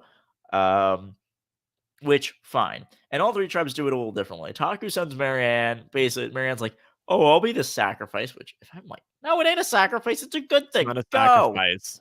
Fine. Played it awful. Vati draws straws, and Jenny gets sent there. And they play rock, paper, scissors on Ika, and Drea gets sent there. Honestly, this is one thing I've complained about with production for a while. Do not give them a random element. Make them pick. Force them to pick. Say, you can't use straws. You can't play rock, paper, scissors. You need to make a decision. Someone needs to volunteer to go, or we'll be here all night. That's a good point. I actually like that. I don't know if there's a way that I guess they can do anything they want as the show. So you can tell them. You have to make a decision. You have to make a decision, and you can't do it randomly. Like, you can't use straws. You can't do rock, paper, scissors. Like, you have to pick. So much of Survivor is about making people make choices. That's very true. I want to see that. Something. I want to see people make choices. Yes, exactly. I'm with you on that. We get the summit. I never thought about barring that as a possibility. I would like to bar almost any randomness. Get it out. Get it out. I don't want make the players control the game. Marianne does that walk up barefoot. I don't know why you would think that, but fine. Why? Okay, girl. and then we get Marianne's flashback about how she's dealt with adversity. She has had self-esteem issues. And then here's where we get the moment of her mother saying, Marianne, why do you want to go to Survivor? And in her bio, it's even longer where she's like, her mother's like, if you want to survive, just go to my village. I will teach you how to survive there. And I love Marianne, and I hope she does well. She was like picked on as a kid. She's definitely all the weird people. She's one of those people that just jumps off the screen that everybody universally loves. I don't think I saw one person on Twitter who didn't like Marianne, or at least had anything negative to say about her. Maybe as time goes on, maybe we'll see. Yeah, I could say you're getting a bit under people's skin. We'll see. But she's one of those people like Christian or like Rupert or like Sari, like people that just, you love to see crowd pleasers. They're crowd pleasers. Yeah, they are. And Marianne's just happy to be there. She's so sweet. Good for her. And then we get the twist. It's the protect your vote or risk your vote. It's a prisoner's dilemma all over again. If anybody protects, you get nothing happens. So, which again, I don't like that part. But if everyone risks, they all lose their vote. If some of them risk, they get an extra vote, and those who didn't risk get nothing. The one change I would make to this, and maybe it makes it more of a true prisoner's dilemma, if all three of you protect, then there's a punishment. Yeah, I concur. Yeah. That should be the change. In some universe, but you know what? They don't. Drea and Marianne risk it. Jenny is smart enough to protect her vote. And that's how you move on. Good for them. Good call on Jenny. So how did she know? How did she know to protect her vote? I think it was a thing of maybe just her impulses play it safe, and then she's like, well, let me think of what I got to know of Drea and Marianne, and that's honestly what you have to go off of. And to me, if I'm out there and I have any inkling that these two are here to play, I probably protect. I'm just like, nope, let me go back to camp, and I have nothing lost, nothing gained. Okay. And then say I did it for the tribe because, like, I need to be here for a vote in case we get swapped or something. Because also, it also allows her to it's a tell the 6-person truth. tribe. Yeah, it also allows Jenny to, so she can reveal to the tribe what happened, right? Oh yeah, I mean, all she knows at this point though is that she has nothing lost, nothing gained. She does not know whether Drea and Marianne got their vote or not. Right. Well, what I'm saying is, like, so next episode, if we get Shipwreck Island again, like, they're gonna be like the people that know what's coming are gonna be able they to know. plot it. Yes, Plot they and will know when scheme. they get to Shipwheel Island. Absolutely, they Okay. will know. They should Okay. know. Okay. If I'm So there, they, I'm telling just you to be clear, everything. like, they give away like extra votes like willy-nilly at this point. Like, so like how many extra votes were there last season? I'm guessing not a ton, but There were a ton that were given out, not a ton were played. okay, Or because that play people get that had an voted off impact. before they can use them, or yeah. Yeah, they weren't very impactful. There were some Or they're in played the like, minority and it's not gonna matter, so like who cares if they use them? Yeah, something like that. yeah, stuff like that. Maybe Okay. it had a difference at one point, but it didn't really have a big one. Yeah. We then So I want to know, has an extra vote ever made the difference? well, I think of the Steeler vote making a difference when Fishback didn't use it properly, got himself sent home Yeah. in Cambodia because he was like, I'm going to vote for Joe Anglim and Abby. And if he had voted for, I believe it was Abby twice, he's safe. I don't remember. I remember if he'd just not been cute with it, he would have been safe. The extra vote mattering, I don't think so. If someone in the chat can correct me. And 39 it did. That's what Sam is saying. I don't remember that, Oh, I also honestly. didn't watch 39. I know there was Sorry. a vote block. I watched 40 because everyone watched 40. But I Yeah. didn't watch 39 and I did You watch didn't 41. miss anything at 39. Let me Yeah, I heard about you know what? 39, Get to the man. merge and stop right there. Yeah. But regardless, my Survivor encyclopedia is malfunctioning a little, and I don't remember. But we then get to Taku, and Lindsay says to Jackson, I'm going to be on you about water out of love because you were dizzy for 10 hours, and we can't let that happen. Mm-hmm. And then Jeff comes to camp, and I'm like, foreshadowing. Yes. Yeah, right there. Jeff is here. And I'm like, oh no, is Jackson dehydrated? Nope, worse than that. Much worse than that. He pulls him to the side after saying he's impressed with the shelter. And honestly, this was a good way that Jeff did it. I give Jeff flack for a lot of the way he does things. This was almost perfect, in my opinion. Pull him to the side, explain what happened. You make it pretty clear to the audience what's happened. The only thing that I didn't know, I'd never heard of lithium as a drug. I had. But Jackson's right. It's got a lot of negative connotation to it. A lot of like whenever people from my generation would say you're taking lithium, it would indicate wrongly. Let me just say that wrongly. But the layman's version of lithium and their view of it would be like, oh, you've got like really like depressed problems. Like you need help. Like it's almost an antipsychotic. Like that kind of drug. I think that's the word on the street about lithium. Like your double personalities, triple, multiple personalities. I know that people would think of that when if you said lithium, what do you think of? For people, anybody who's over the age of 40, what do they think of? And yeah, there you go. Yeah. Thank you for helping me there. Jackson did not disclose it to production until the day before, and because he said because of the stigmas. And I think part of it is also just he wanted to play Survivor. He was like really trying to wean himself off of it. His wife said he could, his wife being a nurse, and he was there.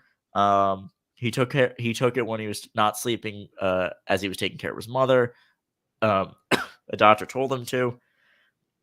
And then Jeff talks about how the effects of lithium, or in this case, maybe not having it when you're on Survivor, is too dangerous, especially when you're dehydrated, not sleeping, hungry, all that stuff. He said it's too dangerous, and they pull him from the game. And I want to be clear, they pulled him. He did not choose to leave.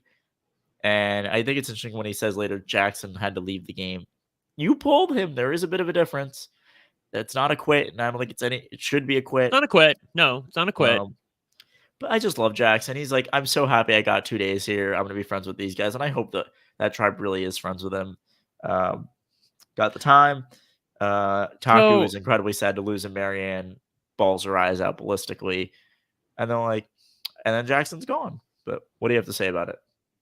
I mean, okay, so just to be clear, it sounds like, based on what I've been able to discern from Dalton Ross and EW Weekly, or Entertainment Weekly, sorry, entertainmentweekly.com, and the show, and what Jeff said, and what Jackson has said in post-show interviews, because he didn't do all post-show interviews, he just did a couple, like the written ones. He didn't do one with Rob as a podcast, for instance. So it sounds to me like what you said, that he tried to wean himself off the medication, didn't do it successfully. He was still on it to some degree, and then told the show 24 to 48 hours before they left or were getting ready to start taping that I'm still on it. Is that what happened? As far as I thought he was off of it. I thought he was like quitting it cold turkey, and the effects were not there. Like he was having. Well, obviously he's quitting it. Like that's the other thing. No, I thought he was off it. I saw Max Dawson tweet about how, like, people take medications when you go on Survivor. I've looked into this because I take Suboxone, so I wanted to know, like, if I went on Survivor, like, would I be able to go on Survivor? Would I be able to take one tablet a day? Like, yeah, I also take stuff for my stomach. Like, would I be able to take that sort of like run-of-the-mill medication that I have to take to exist as a normal human being? Would I be able to take that on the island? I thought that they just give that to you in your little med kit. So I don't understand why he couldn't just keep taking lithium. I feel like I've missed something. I think he mentioned testing and something else, and I think they were just like, even if you're taking it, the effects that it has on you when playing Survivor are too dangerous. I think. Interesting. But you know what? Okay. I really do think it was something of, we didn't know about this. We're going to try to let him play to get the insurance. I assume they didn't have an alternate at that point. And he said, I'm going to assume so too, because I'm sort of annoyed about the situation, to be honest, because so many people, so many fans who wanted to be on the show. And look, Jackson is beautiful. We love Jackson, his story. But what I don't love is the fact that he never got to play Survivor. He never got to play, never got to vote anybody out. Yeah. Like, he was only there for 2 days. I wish they could have just pulled him from the game ahead of time, put in an alternate. Apparently, and I don't know if they had one, but whatever. I don't think they did. I have to believe they do. No, I think they had one. They always have alternates. No, they do, but they had to quarantine for 2 weeks in this case. So why didn't the alternates quarantine? I don't think they want. Maybe the alternates didn't want to. If I was an alternate, I'd quarantine. Alternates go in all the time. I don't know. One man, one woman, have them as an alternate, quarantine them, and say, you know what? If you don't make it on 42, we'll put you on 43 or 44. Girl, bye. That's what they need to do.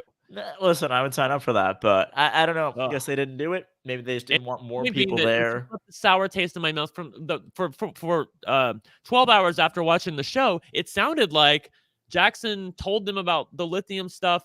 They were somewhat shocked about it. Well, yeah. It sounded like the show made it seem like he hid it from them. Yeah, no, they made it sound like exactly like you told us the day before. Okay, and then it seemed to me after watching the show that they were going to pull him from the show no matter what. But then after the fact, it seems like I've gotten a little bit more information, and it seems like they decided to see. But you're always going to be dizzy and dehydrated on Survivor. So how do they know that's from lithium? That's what I wanted to know. This whole thing left a really bad taste in my mouth. Well, I think they were just like, let's see if he's normal out there, and he wasn't fully normal. I think that's on Survivor. No, I know it's normal, but the first couple days, you're like, being dizzy for 10 hours is not something I hear being common on Survivor. Also, being dizzy for 10 hours is usually not that common in general. So I get trying it, and at this point, it's better than I think cutting him and not having an alternate. You have 17. I think give him the shot. He was grateful for the shot. Love the attitude he has about it, and I see Sam in the chat says, when you're on lithium, you have to be drinking water and eating right. He's clearly doing neither of them. Yes, at this point, I believe it's day 3 that we lose Jackson. Yeah. And then we get right into the immunity challenge after that whole nightmare where Jeff says that Jackson had to leave. Challenge really quickly is just they would start on a platform, get a chest of puzzle pieces, get them through obstacles, and then do the little dragon puzzle that it's one of my favorites. And then Jeff was like, "Oh yeah, there's a penalty for losing. You lose your flint." And Zach just does that. I love the thumbs That down. was very I'm like, funny. I liked that. that Yeah. was funny. Yeah. And then this, for the first time ever, I think first time ever, we get a voiceover from Jeff in the episode because Yes, he's we explaining to did. them what the shot in the dark is with them not having seen 41. So he goes into, I imagine, a lot of detail, answering questions, all this stuff. For us, and they're assuming a lot of us have seen 41, but they do a good enough of a job explaining it that people who haven't, I think, can figure it out. Or maybe it's just the people that watched it were with me and they Right. figured that out because I explained it. Same thing as last season. Everyone gets one. You have a 1 in 6 shot at being safe. It is only good until the final 6, I believe, 7. They got rid of it at a weird point last season. It was like, oh, it's gone. Okay, one person played it. Yeah, In 6. I 41. think it's 6. Yeah. Yeah. And then sit outs. Lydia and Romeo sit out. Challenge happens. I'm just gonna skip the puzzle. That's really Rockstory and Zach are not able to fake it that they're tired. They stop and like aren't pulling their weight. That has an effect. Okay, from what I saw, the Ika tribe was such a dysfunction because the other tribes figured out, okay, you can't just push this freaking cart through the goddamn net. You have to all push together at the same time. Oh, whatever. Y'all, all 5 people. And then let's be clear, this challenge was built for 6 people, but it's 5 people. I thought they should have got rid of one of the chests. Like, really, do they need to like make these fucking 5 people do 3 chests? To be dangerous. And anyway, so they needed 6 people. They only had 5 people, and they needed to all push. Like, it's like 1, 2, heave, 1, 2, heave. Like, that's what they needed to do. Yeah. The Ika tribe didn't figure that out until the end. They're all trying to push and pull at different times, and of course the thing's not going anywhere. Yeah, that's why they were screwed up from my perspective. That's one thing I know. Jonathan figured it out for Taku. Vati, I don't think figured it out. Is when you're pushing it on that path, lift it a little bit. You have so much more momentum to go forward. You're not fighting against the rail there, but. We get to the puzzles. That's all that matters. Daniel and Jenny are doing it for Vati. Marianne and Omar are doing it for Taku. And Swathi and Zach are doing it for Ika. Taku wins. Vati comes in second. And they are all gassed after. We literally see them drinking water. They're like, I can't breathe. And then Ika has to give them their flint. And the other secret scene we saw. So we saw a secret scene of Jackson looking for an idol and getting caught. That didn't matter. We saw a secret scene of Jonathan being Mr. Builderman around Camp, and Lindsay is like, oh, Jonathan's amazing, isn't he? And then we get Vati getting tree mail, and they're like, bring your flint, and they're thinking, oh, we have to make fire at the end of this challenge. Okay, Daniel's like, I'd rather have a puzzle. They didn't. That was like interesting. They didn't know that. Yeah. And then we get to Ika. Yes, unless you have anything more about the challenge. Oh, no. We don't know. This challenge is whatever. All right. Yeah. This is right. The important part of the episode. Zach gets right back to camp, apologizes for the puzzle. Okay, stop right there. I don't understand why he's apologizing for the goddamn puzzle. They were behind wildly so. Okay, why are they apologizing for the puzzle? I just realized I'm in my condo and I'm yelling so loud. People above me can probably hear me. But like, for real, why is he already like falling on his sword about the goddamn puzzle? They were so far behind. It did not look like the puzzle made one iota of difference. Okay, can you please explain this to me? I don't think it did. Relatively, I think it matters to an extent if you have somebody. This was not a puzzle. Okay, so just to be clear, this was not the kind of puzzle that you could catch up on. This was not a puzzle that, if you made if you hit something, it all fell down. This was not that kind of puzzle. It was the kind of puzzle that you complete, and once you're done with the pieces, they're done, and they are locked in, and you don't have to worry about them anymore. So there's no way Zach's going to be able to catch up. What? Yes, there is a way, actually. Let me what is the way? The way is mainly if the other tribes are not figuring out what pieces go where very quickly. If you are screwing up and taking a piece, putting it in, it doesn't work.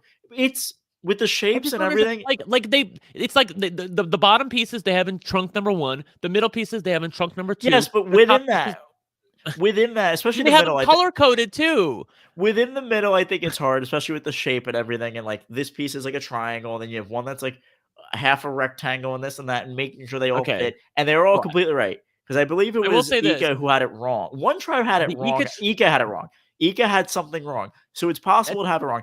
if the other tribe You had know it wrong, why they had something wrong? Because they had 2 dragons that were the same fucking color. Everybody else had like a red dragon and a white dragon. The other tribe had a purple dragon and a white dragon. What did Ika have? a A blue and a dark light blue. yellow dragon and a light yellow dragon. You couldn't tell them apart. And that's what Zach was complaining about in his exit interview. Like, why did we get, like, this is so unfair. Like, I didn't even catch that. I'll be honest. I did not catch that. Go back and look at it. I saw that, like, I saw he was light blue and dark blue on the outside, but I'm like, yeah. Regardless, I think if the other tribe has that, that's a way to catch up. If you have also the strategy of that Swathi and Zach doing it separately can work, it cannot work. So there's a way to catch up. It's not like a slide puzzle where if you know what you can do in 5 seconds, then it'll be over. But you can catch up. Regardless, they were out of it from the beginning. And what ultimately screwed Zach was not even the puzzle, I don't think. I think it was a little bit that, but it was like him looking like he was lazy in the challenge. Him and Roxroy looking like they were lazy, and then it's the tiebreaker. Yeah. Well, Zach isn't strong. Yeah. Zach isn't strong. Oh, and he was scheming. And all right, Zach or Tori? Zach's easy, but we'll get Tori next round. But then Tori says, I feel like. Go ahead. Well, I was going to say that I'm very pro Tori here. Of course, I am. But I will say, girlfriend did a good job. As far as like does Tori give a fuck about the fact of keeping the tribe strong unless it serves her? No, she does not. She does not give one shit about that. But the fact that it serves her here, girlfriend was pushing it. Let's keep the tribe strong. Got to keep the tribe strong. Oh yeah. Oh, I'd be pushing it too if it's not me who's going home.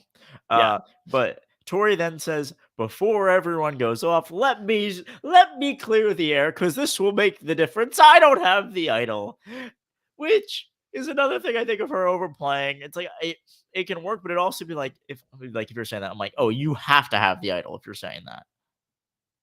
Oh, sorry, I was gonna blow my nose, but I didn't know you were waiting for a reaction. Yeah, I'm waiting for you. What do you think of Tori with this?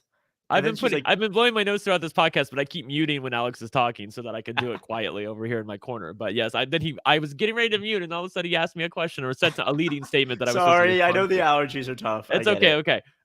So sorry, what was the question about Tori? Yeah, it's saying to everyone, hey, I don't have the idol, so don't let that factor into the vote. It felt very weird and forced. Oh yeah, don't let that factor in, please. It's like a jury. Don't factor this in. Yeah. It won't matter. I think she just panicked. I think she panicked. She panicked and really, girl, let me tell you, Tori has girlfriend has been trying to get on Survivor. I just saw her post on Facebook. She's been trying to get onto Survivor for like 7 years. And I remember, just to take you back, remember in Sequester season 3, for those of you who do not watch, because a lot of people only watch Sequester 4, because obviously I was on it. But for Sequester season 3, Tori was on it, and she used the fact that she knew a Survivor casting producer and their phone number to get ahead in the Sequester game. When she was talking to, I think it was Cameron. Yeah, Cameron. She was like trying to make an alliance with her and work together. And she was trying to incentivize Cameron to work with her by saying, I know a Survivor casting producer that I've been talking to. I can get you in contact with her to get on Survivor. She used this during Sequester season 3. That's how nuts she is and how long she's been trying to get on Survivor. That worked. I'm shocked that it didn't get her kicked off immediately. So I'd almost be like, well, I'd be like, all right, well, her name is in the trash now. Good. You got on. And I know she was supposed to be on Survivor 41. Was she? She was supposed to be on Survivor 41. She was like a week away from leaving when COVID hit. Yeah, I remember this. Yes, and then they recast for diversity. I had heard through the grapevine that she got on from a source, and so I was very excited that she was going to be on Survivor 41.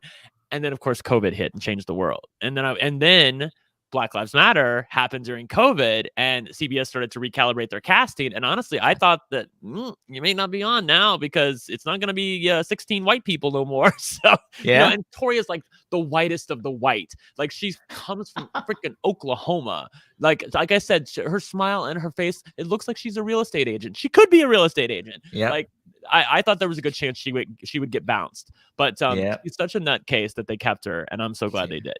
Yeah. She says, "Oh, if I go home with a suspicion that's dumb." Well, a lot of people have, right? So it's up to you. You know what? Here's the thing. I'm with her because but you gotta change it.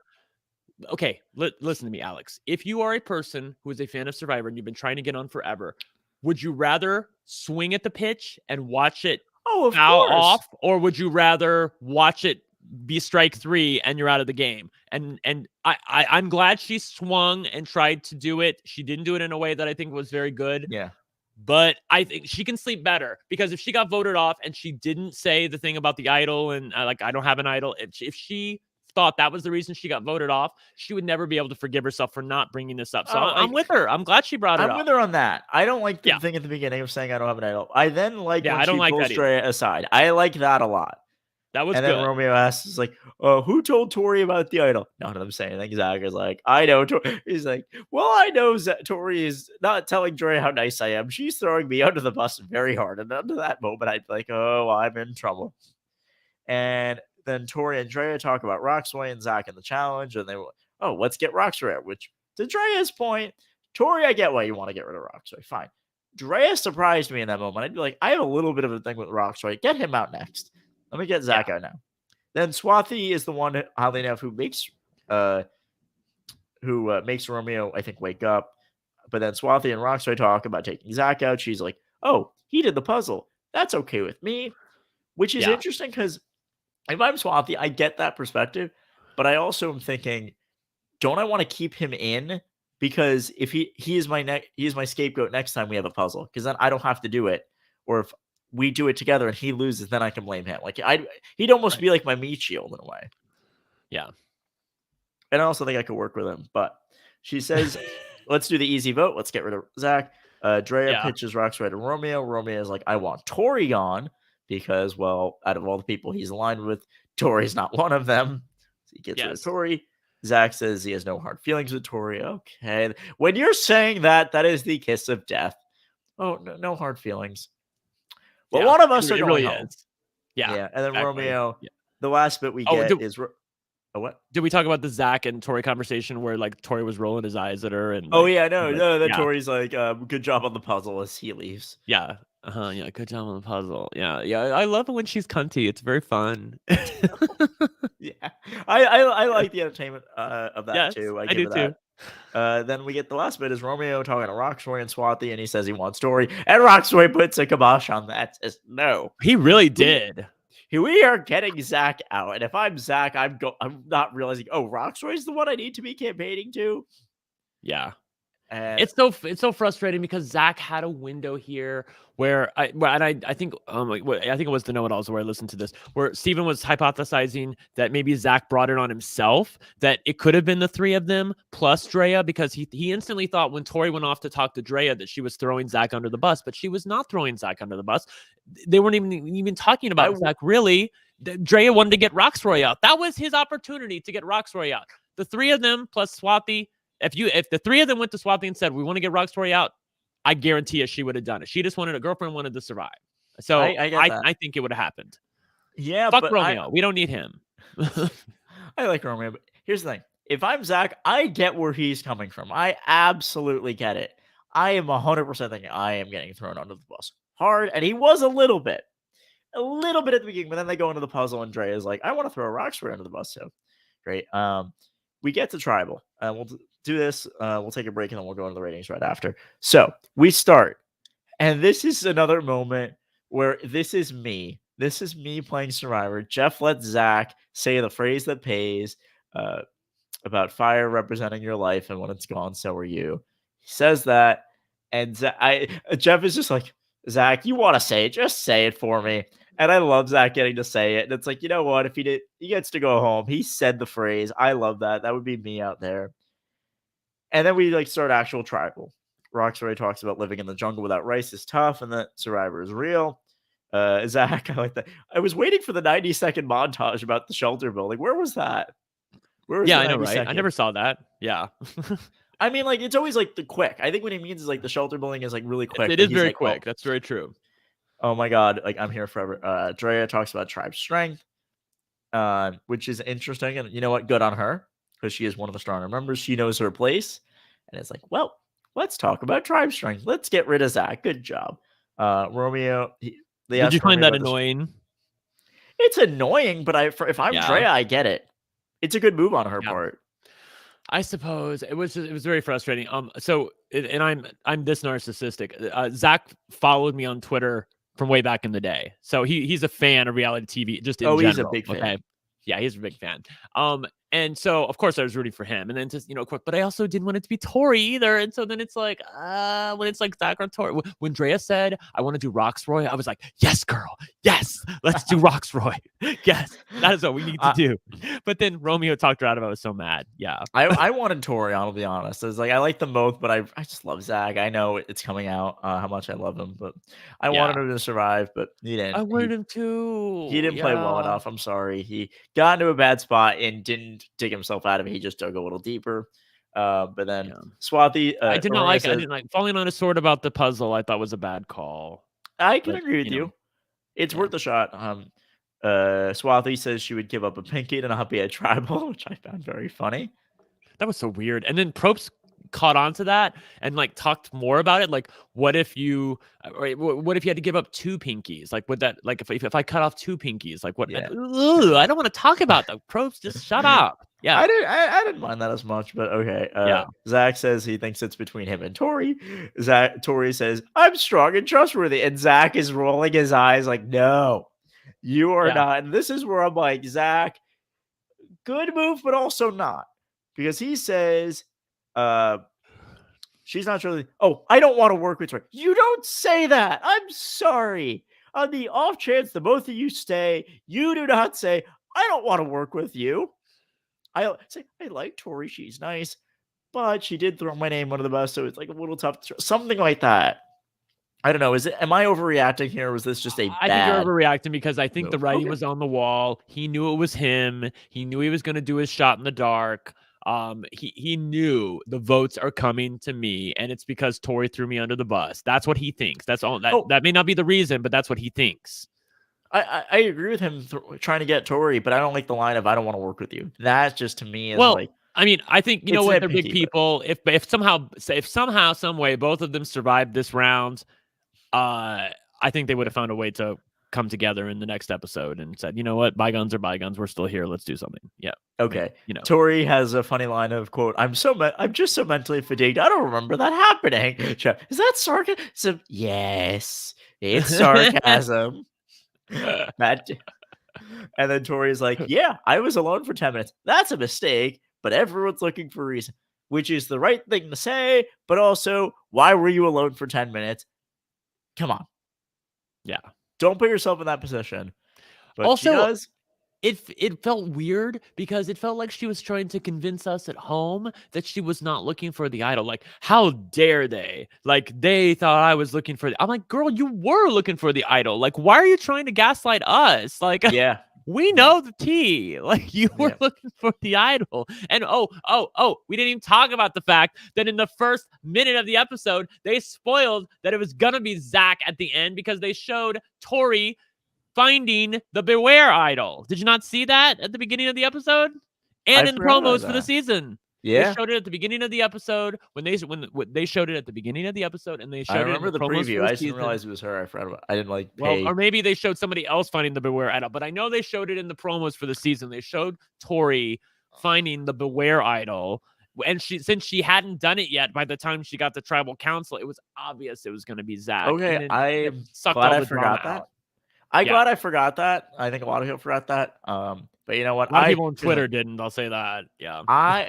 I thought Zach was going home, but I was also partially in, and I'm like, it's Tori, maybe it's Roxy. My friends was like, no, it's Zach. Stop this. I'm like, I know. I just don't want it to be. I know. Right, I know. So they go to vote. I like Zach's line. First vote of season 42, and it's not even a vote. He plays a shot in the dark. And then I noticed the pen. I don't like the reveal of the shot in the dark. Can we talk about that? I feel like they should take the parchment that they pick and just put it in the urn, and that way Probst unveils it like in a because the contestants do it kind of. Zach did it kind of clumsily and kind of it's not very TV friendly. Okay, I'll get that. That's interesting. Can they have a trap door? Yeah, there is some way I would do it. That's different. I noticed the pen also looks like a candle, which I was like, okay, we're running out of ideas for the pen, but fine. The pen looks like a candle. Drea gets her extra vote. She's very happy. And then here's the moment where I think the shot in the dark is a little iffy. it's that when he's like, does anyone have an idol or advantage? And Zach has to stand up and say, I took the shot on the target. Jeff's like, you took it? It's like, he already took it. So now he's just saying, for argument's sake, let me see if I'm safe or not. I don't know. That was a little clunky, and then the reveal. It's a little clunky. I don't like it. Yeah, I feel like they need to workshop it a little bit. Absolutely. But sadly not safe. He's out 5-0. First ever unanimous vote, like he says. And he's like, his line of, I just got voted out of Survivor. That's kind of cool. I'm like, so I want to give you a hug and just say good job. And so I'm sweet. so happy. I'm happy you got the shot. We get the preview for next episode. All I got is Marihan looks crazy. Tori wants Drea out. Daniel wants Mike. Nothing else. And then Zach. What I liked about Zach is that Twitter was having a hissy fit that Tori wanted Drea out after they're like, Tori saved, or Drea saved her. And I'm like, from my perspective, Roxroy saved Tori. It did not look to me like anybody saved Tori besides Roxroy. I don't know what Drea was doing, but she wasn't. Yeah. It wasn't like she was leading the charge. No. She wanted freaking Roxroy out until Romeo was like, "No, we need to do this." She's like, "Okay." It's Survivor. You don't owe anyone anything. I just Twitter's like standing Drea, and she is an iconic player. I love Drea, but like let's not give her the props when she doesn't deserve them. Like Tori did not stay because of Drea. Yeah. Tori, in my view, stayed because of Swathi and Roxroy, but mostly Roxroy. So we then get Zach saying like the first ever unanimous vote will be on his wiki page. First time I think the Survivor wiki has ever been mentioned. I like them getting a good shout out. Yeah. And before we cut to commercial, is there anything else you want to talk about with this episode, Mark? Because we've been talking a while. We've talked for a while, but let's take a commercial, and then because I got to get some to drink, and I got to get my medicine, and we'll come right back. All right. See you in a couple minutes. Bye. All right. Lucy Nicotine is a company founded by Caltech scientists and former smokers looking for a better and cleaner nicotine alternative. Finally, tobacco alternatives that don't suck.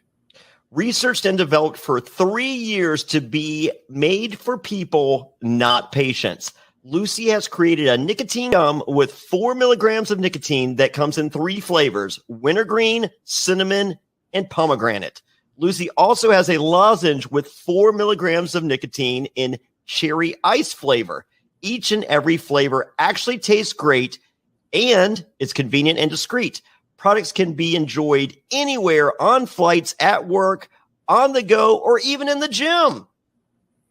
I am so happy that Lucy is sponsoring us. Ever since they came on board, I have gotten no less than 5 of my friends transitioned over to Lucy and put their cigarettes down. They like the gum. I'm used to seeing the packages all around. This stuff is great, and it's really helping people make much healthier choices. So get on board and join the Lucy movement.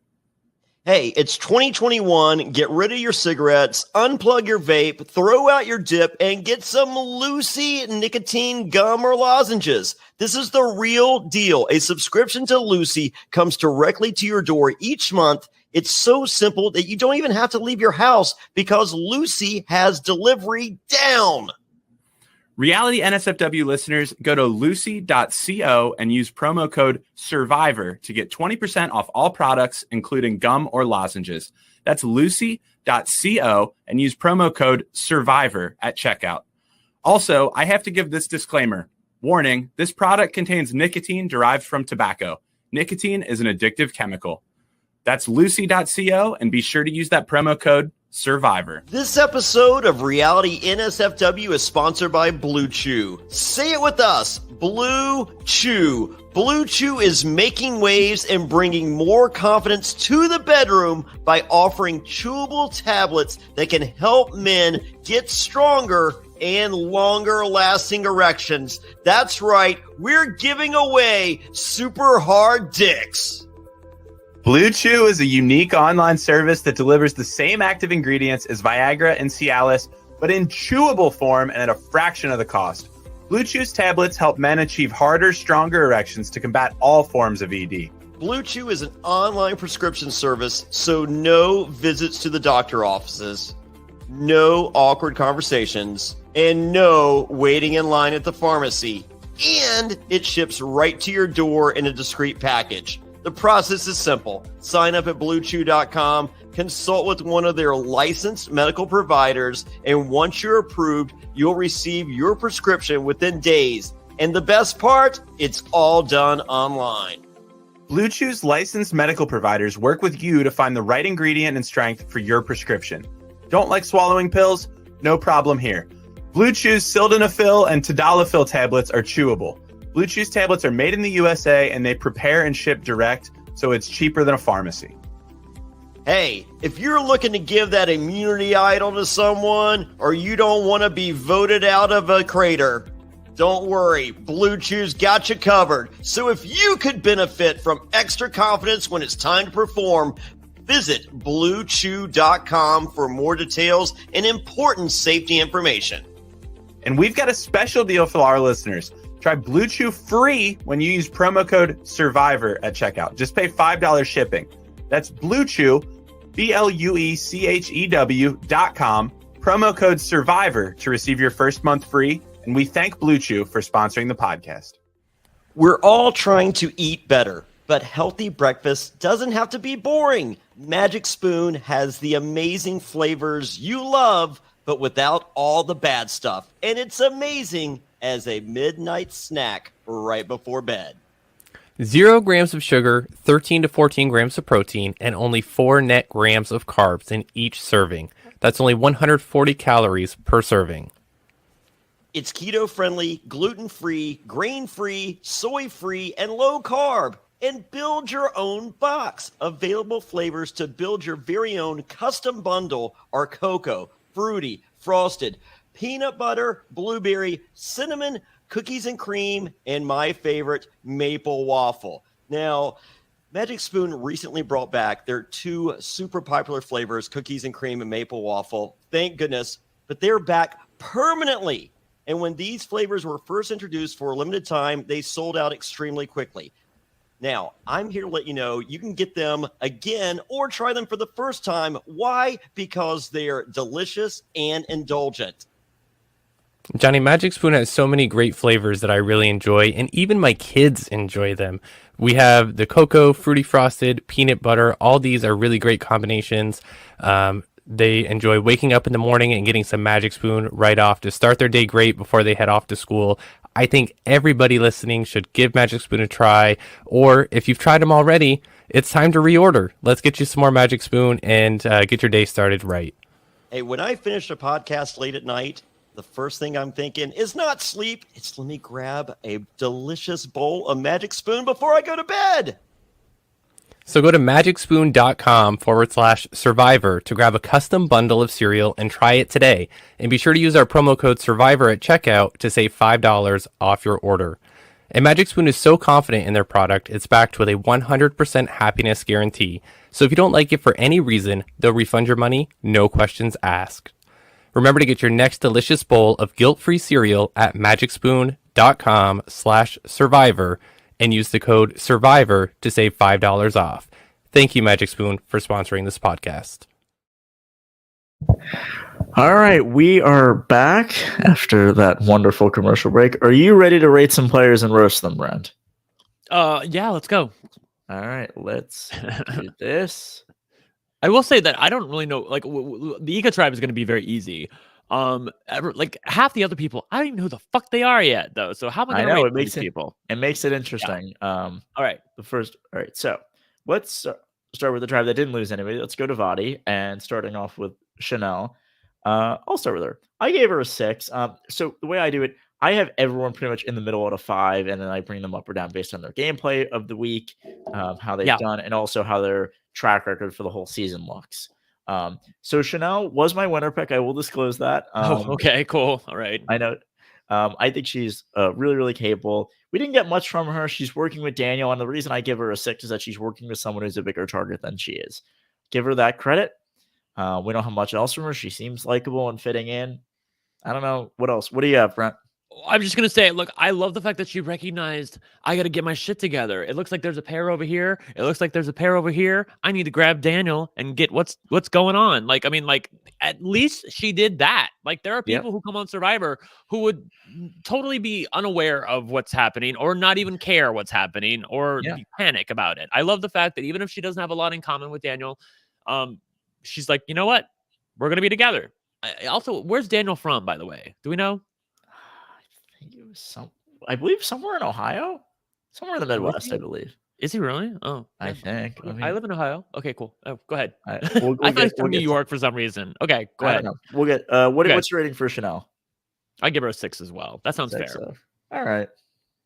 Next up is Daniel. Oh, Connecticut. I'm sorry. I don't know. See, I knew why he's from the East Midwest. Coast. Yeah.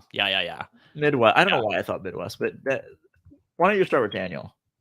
Let's. Well, how do I want to evaluate Daniel here? Oh wait, by the way, his hometown is Cincinnati, Ohio. So that's where I got Ohio from. He's living in New Haven. That's where I got. Interesting, because that's where I live now in Cincinnati, Ohio. Yep. I don't know. Let's give him a 4. I think it's obvious he's probably going to be one of the possible boots. He may be the red herring, but he may be on the outs going into the first tribal council. But as long as they continue to win, this is the Vati tribe, so they don't have Jonathan. They have the other guy, Mike. Have Mike, right? Yeah. So and Mike's still pretty. Mike's a freaking horse, man. He can pull some shit. So yeah, they may not be going to tribal council, but we'll see. I am with you on Daniel. I also gave him before. He dislocated his shoulder. That's bad. He seems pretty likable. Makes That's you look good. Weak. Yeah. And he has an ally with Chanel, and the others seem to like him. So he's good. Probably in the worst spot of the tribe, but he's still there, still kicking, and it's no guarantee that he'd be going home next. So I give him that credit. Let's move on to High. I love High. I gave High a 5 right now. And the reason I did was I think he's in a good spot. He's got the amulet, which I think is a blessing and a curse. He's working with Lydia, which is a plus. I'm literally knocking him a point because of the blood. That is so stupid. I'm sorry. For this week, you're at a 5. He goes back to the beginning because the blood. I keep ranting about how stupid that was. Well, if we're evaluating him for the episode, I feel like I'll give him a 3 because it really should have come back to bite his ass. Like, I mean, Lydia's a smart cookie. Yeah, it should have, and maybe it did. And the reason it didn't, I also give him a little bit of a credit, but also he still has that amulet, and I give him that's where I give him the bonus. He has the amulet. It's an advantage, blessing and a curse, but it's still an advantage that he has, that he knows about. He has knowledge in the game. Knowledge is power. Not the other stupid advantage that they've had, but like knowledge that he is power. And he's working with Lydia. I give him that credit. So, what do you have High at? Like I said, I'm going to give him a 3. Give him the 3. Okay. I also think he has win equity. I know it's early, but like, he does. It could come up, but for this, I'm trying to keep it more consigned to the episode, and I feel like 3 is a fair number. For the most part, I am, but I'm also going to give you a little bit of a bonus if you have a shot overall. All right, next up is he's very hot, by the way. Yeah, he's gorgeous. And next up is Jenny. Why don't you start off with Jenny? You know what? I'm going to give her a 7. I think she seems to have her head on straight. She seems very likable and fun. She took the balls, or took the puzzle by the balls, whatever, the bull by the balls. You know what I'm talking about. When it came to counting the triangles. I know what you're looking for. I know what I'm looking for. I can find it. But yes, exactly. You know what, Probst? I tried. Okay, I tried. So, she's maybe it's the gay version of that. I don't know. Yeah, she's 43. I'm 47. I feel like she looks older than I am. I'll just say that. But other than that, Brent, I'm just saying. It looks a little weathered in the face there. Okay. But then again, I'd use like Botox and creams and oil of Olay and things like that. So, I feel like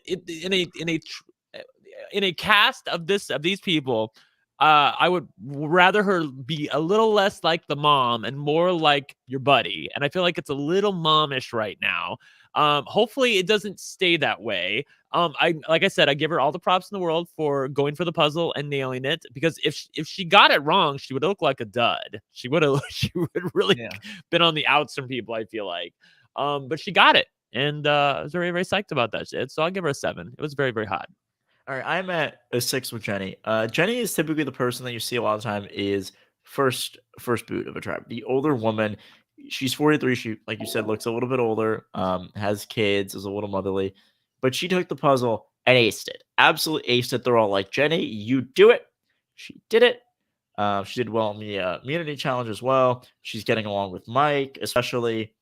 She went to the summit, played it smart, I think, there. I'm giving her a 6 right now. I don't have enough to say 7 yet, but I don't think I have any. I have one person at a 7. But for somebody who came in basically at a real disadvantage, she's doing okay. She's doing rather well. I'm impressed. Okay. With Jenny. Okay. let's move on. Next up is Lydia. There it is. Lydia, let me start with her. She's at a 5. In a good spot. She's working with high. I don't have much else to say. She's a little out of her element, but she's playing it off pretty well so far. She hasn't cried yet, like she said. Not that it would be a bad thing to cry, but she looks like she's got her head on straight, and her tribe likes her, so 5 for her. I think that's fair. All right. Anything else? Yes. Sorry, I just don't. Again, these people, there's not much to say. It's okay. Yeah, I don't have much to say about them. I just see you say you want A in the chat. Says, are you on PEDs, bro? I'm not currently, but I'm not. That's not outside the realm of possibility. I have often wondered if I am low on testosterone because I am fucking 47 years old. I'm just saying. So, I might look into that one day, but not today. So no, it's just Botox and little skin moisturizer. That's all I need. That's all. Whatever you're doing is working. Whenever I am on a podcast, I tend to this irritated the hell out of Rob. Whenever I was over at RHAP, I tend to respond to everybody in the chat. Like if I see something that's about me, I'm like, yeah, I want to answer that question. Yeah, yep. Yeah. Very, very true. All right, so 5s across the board for Lydia. Lastly on this tribe is our friend Mike. Why don't you start with Mike? Because I think you're going to be higher on him than I am. Yeah, I am going to be higher on him. I thought it was. I won't give him. Let's give him a 6. I don't want to give him my highest rating yet that I've awarded so far, but I think it was a really good episode for him. We got his backstory. He seems like a really sweet guy. He seems like a little bit of a teddy bear, even though he looks like a bruiser. I think that's always a lethal combination because then people, like once they get to know you, and these people are going to get to know him really, really well.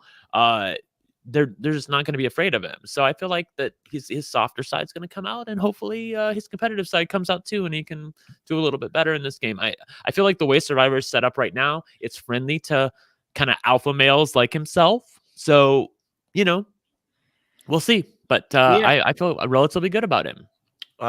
Mike, I have it at 5. I actually thought about having it before. I just bumped it up. He's at a decent spot.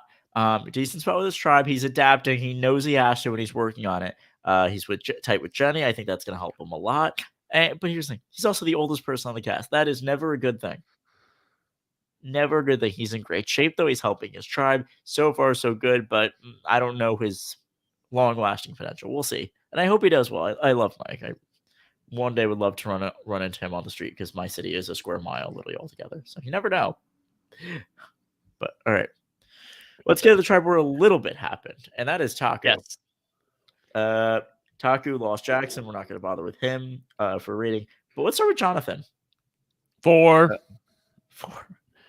Yeah, I'll give him a 4. I just think, okay, there's a difference between looking like an alpha male like Mike, who, he's a big guy, and Survivor is currently built for that kind of person.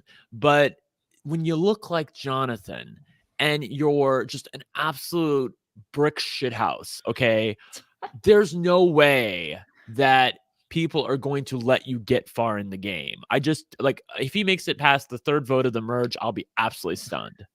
Well, I want to see how many votes he can last without winning immunity. I think he can win 2 or 3 immunities and survive, but I don't see him getting much past that.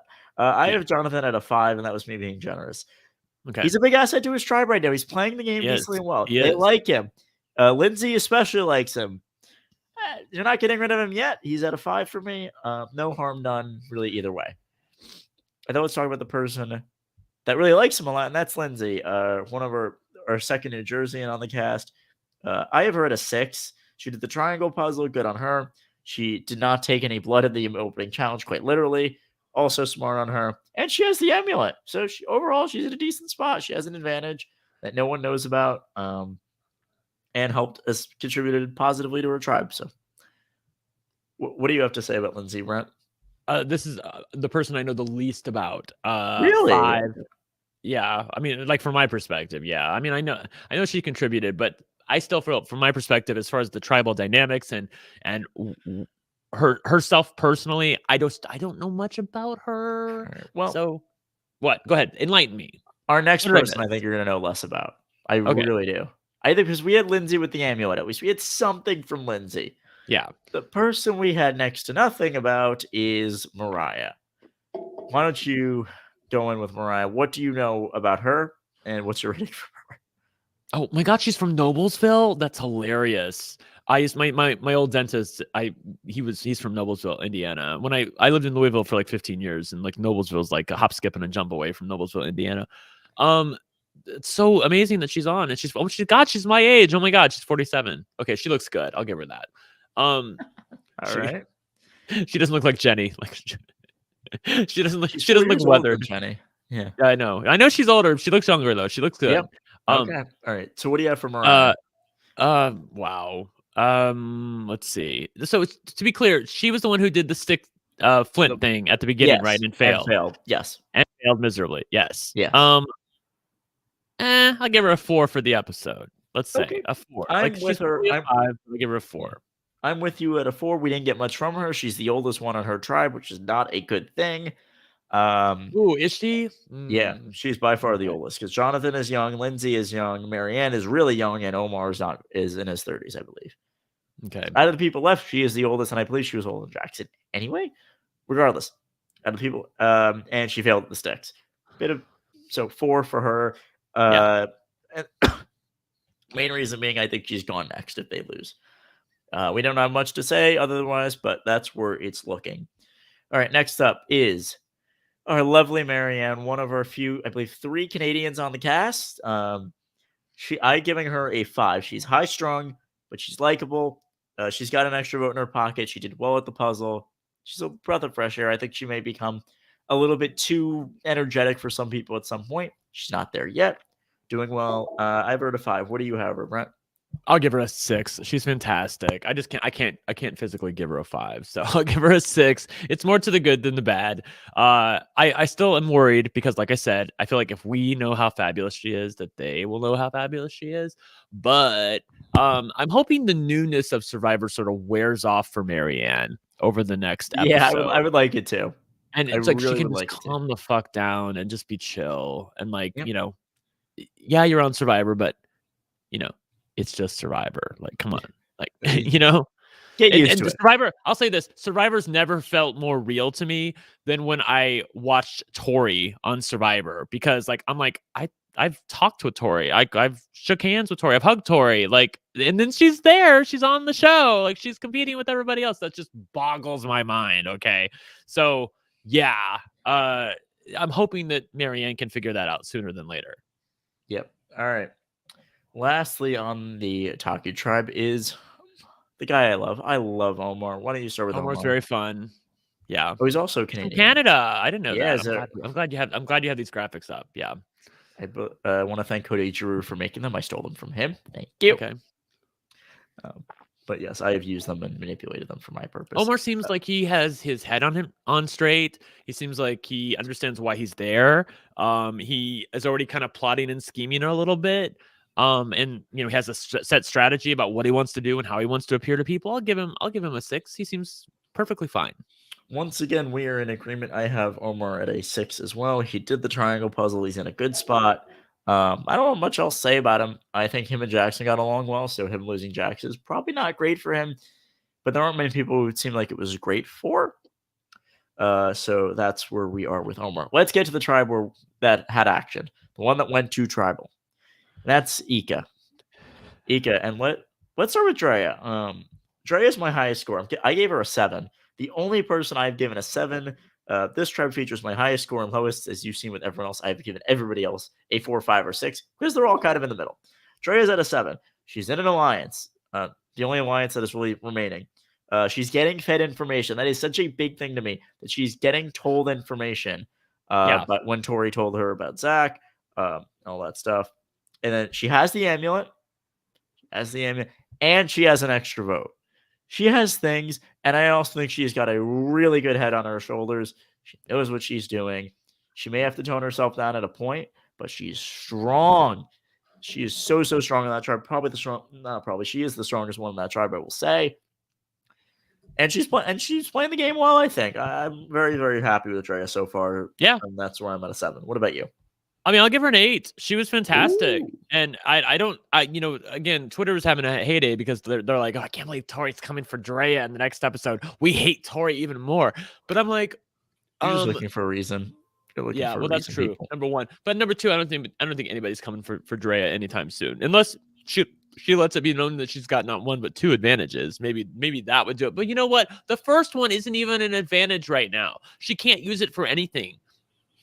She has to get with the other two people, and they have to collectively decide what they want to do with it. So I still give her credit for having it. I guess, but again, it's a crutch. It's a what's the word I'm looking for? It's a handicap for her at this point because it's an advantage. And if people find out about it, they're going to use it against her, but she can't use it to save herself right now. But here's the thing, nobody on her tribe knows about it. So unless she spills the beans, for now, she is in control about who knows it. She's quiet about it. And then can get with, and assuming we go the way we did last season with no swap, and we get to the merge, High and Dre are there, and honestly, her bet, High and Lindsay, her best bet is the both of them being gone. She can hope for that. She is an idol at that point. If they are not gone, then she at least has some semblance of allies. Even if they don't last, she has allies for at least maybe a vote. She has something, and I think that is huge. And she has information on the other two having it that the rest of the players don't. That is big in my opinion. Okay. Even if it doesn't help her right now, we shall see. And she's got an extra vote, which if she needs it, she needs it. Good on her. All right. Next up is Roxroy. This tribe is very bottom of the alphabet. Dre is the only one whose name goes before an R, which I found funny. Roxroy. I give him a 3. I give him a 3. Hey. Like he seems like the muscle of his tribe, but again, that's going to matter less and less as the game goes on. He seemed like he could not control his dad impulses and telling people what to do and how to do it and like how quick they had to do it. And to the point, and he's not even that much of an asset in challenges where Drea wanted to vote him out. So I think this was a pretty terrible episode for him, and only by the grace of Romeo is Roxroy not the vote going into the first episode. Can you imagine if he was voted off first? Oh my God. He would have done like the chicken thing, like, whoa, goddamn. Damn. That would have been funny, but it is not to be. I am at a 4 for Roxroy. He's in that alliance. I would give him. He's in the alliance of the race. I still give him credit for that. His name was learned out by Drea. Got it squashed quickly. He is seemingly strong for his tribe. They have a reason to keep him around for now. So a little bit of bad, a little bit of good. He's in a decent spot. All right. Next up is good old Romeo. Romeo impressed me in this episode, honestly. I'm at a 5 for him. I had him at a 6. I brought him down 1. His name wasn't thrown out. That's really good on his part. He lost Zach, who was a bit of an ally for him. Only that's a good thing. And he's still in that alliance at 3, and 3 out of 5 is now a majority on this tribe. So overall, is he going up next? Probably not. So, but he's likable. So he's in a decent spot. What do you have to say about him? It seems like everybody, like everything went through him. It seems like, and I don't know why it shouldn't. Like they should have been able to like look at other people. Like it's not all about Romeo, but everything seemed to go through him. I'll give him a 7. It seems like that there's absolutely no discussion of him being voted off whatsoever. Like 0, none. And he gets to decide what happens. Maybe even more so than Drea. Especially if like say Tori is having some issues with Drea. Maybe somebody else has an issue with Drea, but like for this episode, I feel like a 7 is an appropriate rating. Okay. All right. I'm at a 5 with it. Maybe I'm the harsher one of us too, which is interesting. That's fine. Yeah, that's you don't see that every day. Right, let's go to Swathi. Swathi. So I'm gonna give her a 4. Whoa. Okay. And the reason I'm still, I guess it's probably because I'm a pro Zach, and that's why I'm irritated. She really got scared really fast. If she would have stood with Zach and Tori, and again, listening to Zach's interview, this was a thing, but it became not a thing when Swathi jumped boat. When she jumped out of the boat and didn't want to be with the 3 of them anymore, that's where the shit hit the fan. And now, so it feels like she just made some impulsive decisions and like just didn't want it to be her. So she got scared and said, okay, I'll vote off Zach, even though they had a thing with the 3 of them. Like they could have controlled everything, but instead now she's at the mercy of these other people who now control everything. So, yeah. All right. I was 2 below you on Romeo. I am 2 higher on Swathi. I have her at a 6. I like a lot of what she did this episode. Her name wasn't thrown out. I would give her the same credit I give Romeo. No one mentioned getting rid of her. That's true. Do I agree about her target? I'm iffy, and I'll get into that in a minute. But she got her target out. Good on her. She's well-liked, and she is strong. She's in the army. She's intelligent as all hell. really the total package. You want. I just wish she was a little bit older. Being 19 is not a good thing. However, her deciding to target Zach, I think, is interesting for the reason of I'm not going to give her as much flack for jumping ship for the reason. One, Zach's an easy vote. Fine, get rid of him. He did the puzzle with me. If they're not coming at me with the puzzle, fine, let it be Zach. However, two things. One, next time up, she has to do the puzzle or she's in trouble. Because we got rid of Zach because he wasn't strong. Now you're probably up as next. Two, other thing I could say is I don't blame her for jumping ship because I don't want to be in an alliance with Tori. Tori is the most loose cannon ally I could ever have. I want nothing to do with Tori as an ally. I'm sorry. I bet she's entertaining as hell. Do I want to play the game with her? No, I want Tori gone as fast as I can. Unless I have Tori wrapped around my finger and she's going to self-implode to the rest of the game. But I don't think she is. So I want her gone immediately. And at least, I don't want to be associated with her at a minimum. And I think Swathi can say, you know what? Don't associate with me with Tori at all. Do not. I am jumping ship. Let's get rid of Tori next. She has now another vote in front of her. So she got one person out that she wanted, and she has another right there waiting.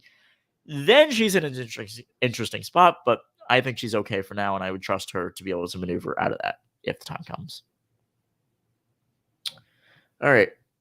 Last but not least is Tori. Tori is the person I'm giving the... Tens across the board. No, of course not. I am giving her a 3. She has a 3 in my book. She was very close to you. I'll give her... Oh, God.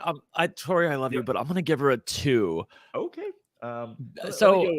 Because Zach was absolutely, like, in his interview, Zach was 100 about, okay, like, if you had pulled the safe parchment, who would have been voted off? Tori. You sure? Well, Tori. Like, 100%. So she was this close to getting voted off. And the fact that there's no Zach there anymore, if they lose another challenge, and it looks like they might, again, you're competing with fucking Jonathan and Mike. Like, if there's any strength in this next challenge, they're going to be behind. Wow. So it's obvious. Let's talk about the promo. So it's obvious from the promo. She finds the Beware idol. But again, that's even worse because the Beware idol means she's going to lose her vote. I think as long as she take what she's going to take it. I know she's going to. So she's going to lose her vote. Yeah, that's how it works, right? You lose your vote until all 3 people have it and say the phrase that. But it took like 5-6 episodes last time for everybody to find everything, right? Like it took a while.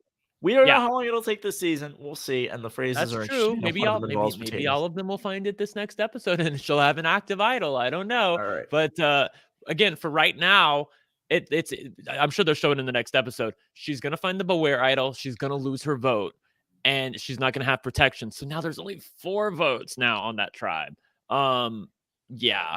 So she can't even help. That could be something else. She's gonna find the Beware idol, and even if she gets into a power position with like 2 other people, you need 3 votes to carry the day. She can't even fucking vote.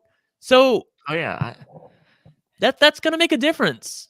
Oh, I am actually bringing her down to a 2. I was like 2 is really low, but I'm giving her a 2. She was an option to go home here. She's in the minority. She took time alone, which is the biggest no-no for a fan ever. She overplayed her hand so much, and she's way too aggressive. The only reason she's still in the game is that Zach played a little bit worse than her. I'm sorry. He did. I love him.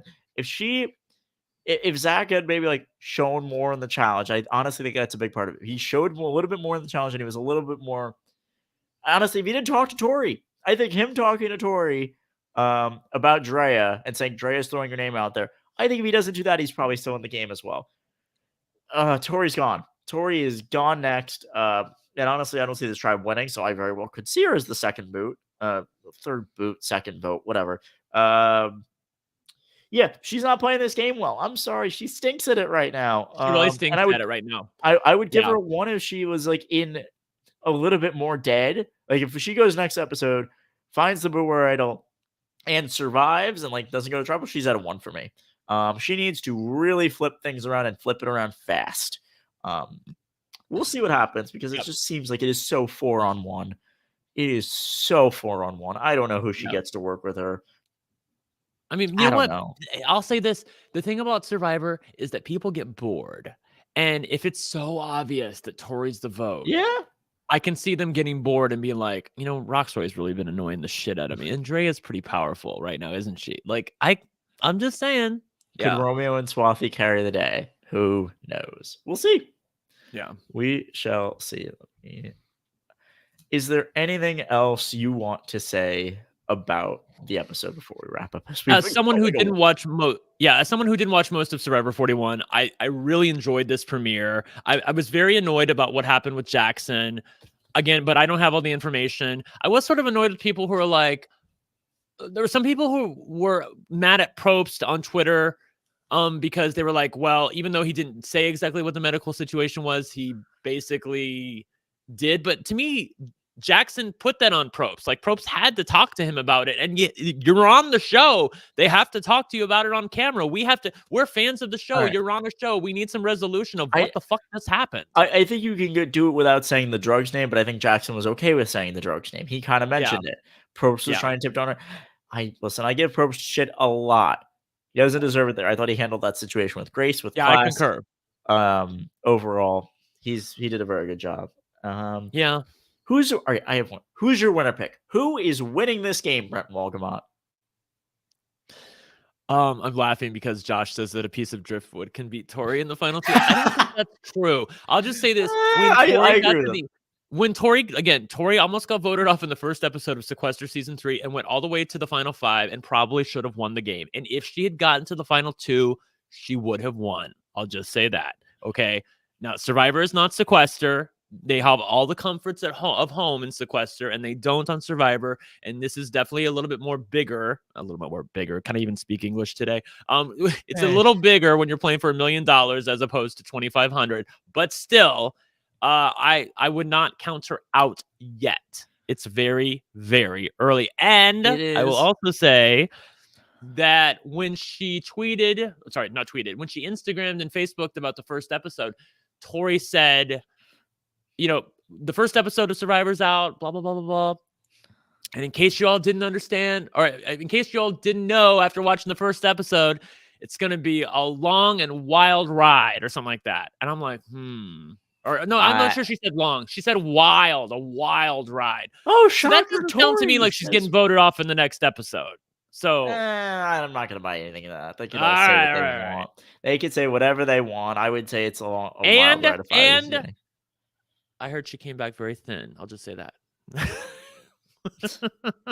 I saw a picture of her. I saw a picture of her on her Instagram. I'm just saying, girlfriend had lost some weight. So maybe they're losing weight on Ponderosa. I don't know. But I'm thinking that she survives past the next episode. We'll see. We shall see.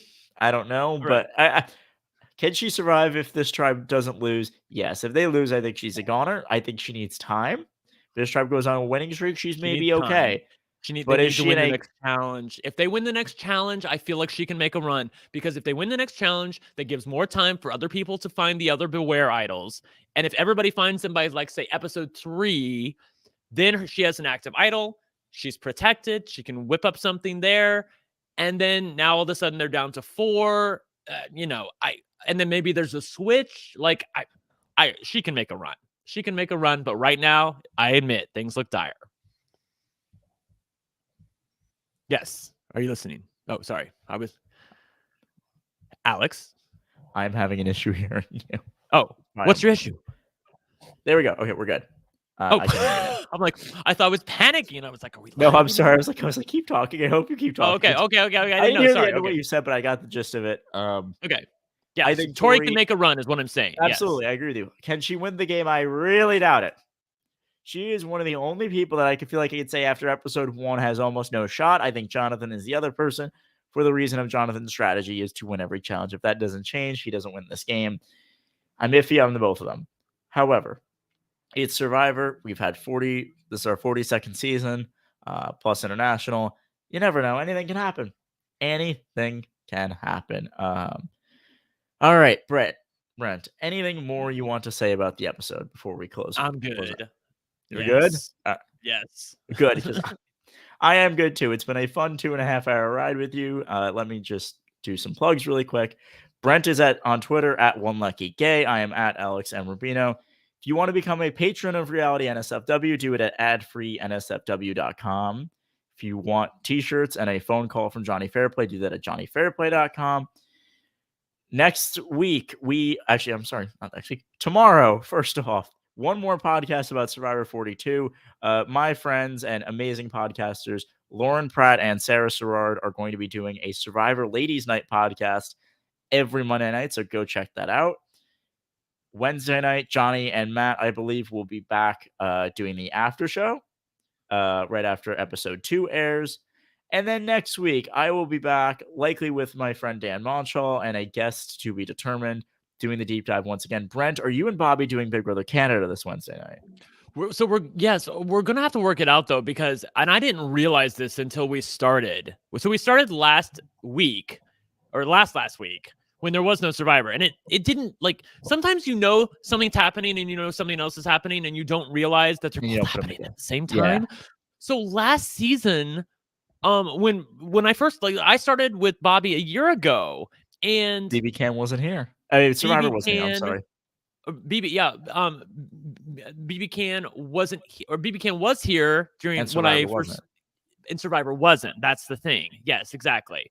And then what happened last season? Oh, we didn't have Big Brother Canada in the fall. So so that's what happened. So what I'm trying to tell you is we scheduled these podcasts on Wednesdays, but now our podcast is going to be right after Big Brother Canada, which is fine. That's when it's supposed to be, but during Survivor. So I just talked to Bobby and I'm like, can you do podcasts on Mondays? Because there's a Monday episode of Big Brother Canada. I'm off on Mondays and Survivor doesn't air then. But Bobby can't do podcasts on Mondays because he works then. So we're going to have to work this out. Work something out. I don't want to be podcasting during Survivor though. So no, I get it. Yeah. I mean, if y'all who wants to recap of Big Brother Canada's Wednesday episode when Survivor's on? Come on. Yeah. I will say after the first week, you guys did your great premiere recap. I then had a Thursday night that was free. Peter Brown joined me for that recap. I can't do it every week with my class schedules, unfortunately, but I'm going to try to do something for the finale again. And maybe if a week opens up, maybe this week or in the future, I'll try to hop on with one of you guys or both of you and we'll do something. But Big Brother Canada coverage, TBD, we will figure that out. Other than that, Survivor's going to be back Wednesday night. There's another pod. Check out Lauren and Sarah tomorrow. And all in all, thank you all so much for listening.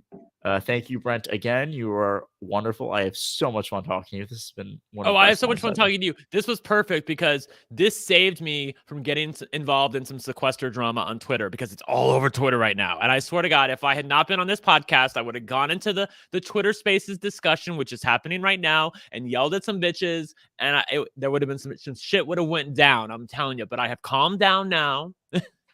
Brent would like you to know that he is calm now and not going to go crazy on Twitter. I am thankful for that. Brent, I love you, and I love you that because you agree with me on a lot of things, and you're not coming after me. I'm someone who loves you. I love having your love. I would not want to be on your bad side. It's better off for you as well. Go enjoy your life. You're having a good one now. Thank you. Yes, enjoy your time, and yeah.